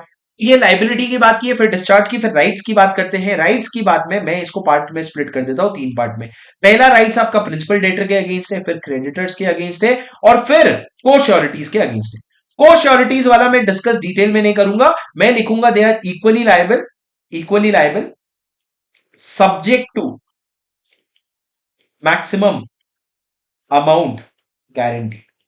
मतलब तुम इन जनरल तो इक्वली लाइबल होते हो, equally word is very important, पर अगर तुमने कोई मैक्सिमम अमाउंट दे रखा है तो उसका भी ध्यान रखा जाएगा। अच्छा, प्रिंसिपल डेटर की बात वापस से कर लेते हैं। आपको सब्रोगेशन का राइट होता है, और दूसरा कॉन्ट्रैक्ट ऑफ इंडेमनिटी का राइट होता है। दूसरा क्रेडिटर की बात करें तो आपके पास 3 एस है। पहला एस क्या है? आप जो हो सिक्योरिटीज अपने नाम पे ले सकते हो, आप जो हो सेट ऑफ का फायदा लगा सकते हो, और आप रिडक्शन शेयर कर सकते हो। रिडक्शन शेयर मतलब अगर इनसॉल्वेंट है और इनसॉल्वेंट की वजह से कोई शेयर कम हुआ है तो वो शेयर रिडक्शन का भी फायदा उठा सकते हो। ये तीनों फायदे आप उठा सकते हो, और ये पूरा समरी है सर आज की क्लास का। क्या इस तरह का चार्ट्स मेरे को आपके नोट्स में मिलेगा? सर क्या ये चार्ट मेरे को आपके नोट्स में मिलेगा? सर क्या ये चार्ट मेरे को आपके नोट्स में मिलेगा? हाँ सर बोलो, हाँ कि नहीं, बोलो यस और नो। सर कुछ क्वेश्चंस को होमवर्क में लिखो, पूरा नोट्स आपको समरी नोट से पढ़ना है, और उसके बाद कुछ क्वेश्चंस होमवर्क में लिखो फटाफट। प्लीज कुछ क्वेश्चंस को होमवर्क में लिखो, और जो मैं होमवर्क में आपको राइटिंग बोलूंगा वो आपको लिख के आना है।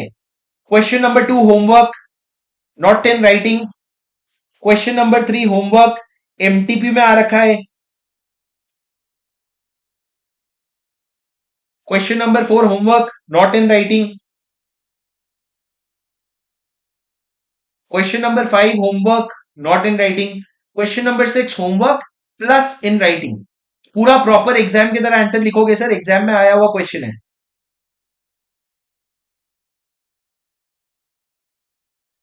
Question number 7 homework plus in writing, इसको लिख के आना है आपको। 6 और 7 लिख के आना है, और 8 डेफिनेटली राइटिंग में होमवर्क है सर, बस और नहीं दूंगा। 8 आपका होमवर्क है राइटिंग में, ठीक है। चलो सर कल अपन मिलेंगे, कल अपन क्वेश्चन सॉल्व करेंगे 1 घंटे, फिर उसके बाद आगे का कॉन्सेप्ट शुरू करेंगे। क्वेश्चन बैंक आपको ऑनलाइन मिल जाएगा, वो आप डाउनलोड करके उससे भी लिखना शुरू कर सकते हैं। क्वेश्चन नंबर 6 और 7 आपका होमवर्क है दोस्तों, क्लास में लिख के आओगे तो ही आपको एंट्री मिलेगी। तो प्लीज आज का काम आज ही खत्म कर लेना। सर 2 ही क्वेश्चन, 3 क्वेश्चन राइटिंग में दिया है, 6 7 और 8, बस प्रॉमिस, उससे ज्यादा नहीं लिखना है, ठीक है। ये जो चार्ट्स हैं ये आपके नोट्स वाले सेक्शन में मैं अपलोड कर रहा हूं, क्लास नोट्स वाले सेक्शन में, वहां पे जाकर के आपको नोट्स मिल जाएगा, ठीक है दोस्तों, समझे। इवान कल पक्का दिखा रहा हूं, इवान आज नहीं है, नीचे जा रखा है। House tour, studio tour, Ivan tour. घुस जाओ। चलो guys, okay, I and the session. I hope you enjoyed the session. आपको सारी चीजें समझ आई। कोशिश किया मैंने कि क्लास के साथ साथ ही याद हो जाए। प्लीज घर में सारी चीजें याद कर लेना। कल हम 1 घंटा डालेंगे क्वेश्चन सॉल्व करने के लिए, और 1 घंटा हम आगे का कॉन्सेप्ट शुरू करेंगे बेलमेंट और प्लेज का। तो कल की क्लास बहुत इंपॉर्टेंट है, क्योंकि बेलमेंट में करवा पाऊंगा कल, और बेलमेंट से रिलेटेड ही प्लेज है जो हम Monday face to face class में शुरू करेंगे। तो कल की क्लास इंपॉर्टेंट है आपको मंडे की क्लास समझने के लिए। अपन कल पेमेंट शुरू करेंगे। मिलते हैं कल शाम को इसी समय पे 4:30 बजे, 4:30 से 6:30 बजे तक, और अपन खत्म कर देंगे। Thanks a lot, see you tomorrow, and bye bye, take care, have a good day. Bye sir, wonderful session guys, bye. Kedar Majika, चलो चलो चलो चलो, bye bye bye bye bye, see you guys, bye bye.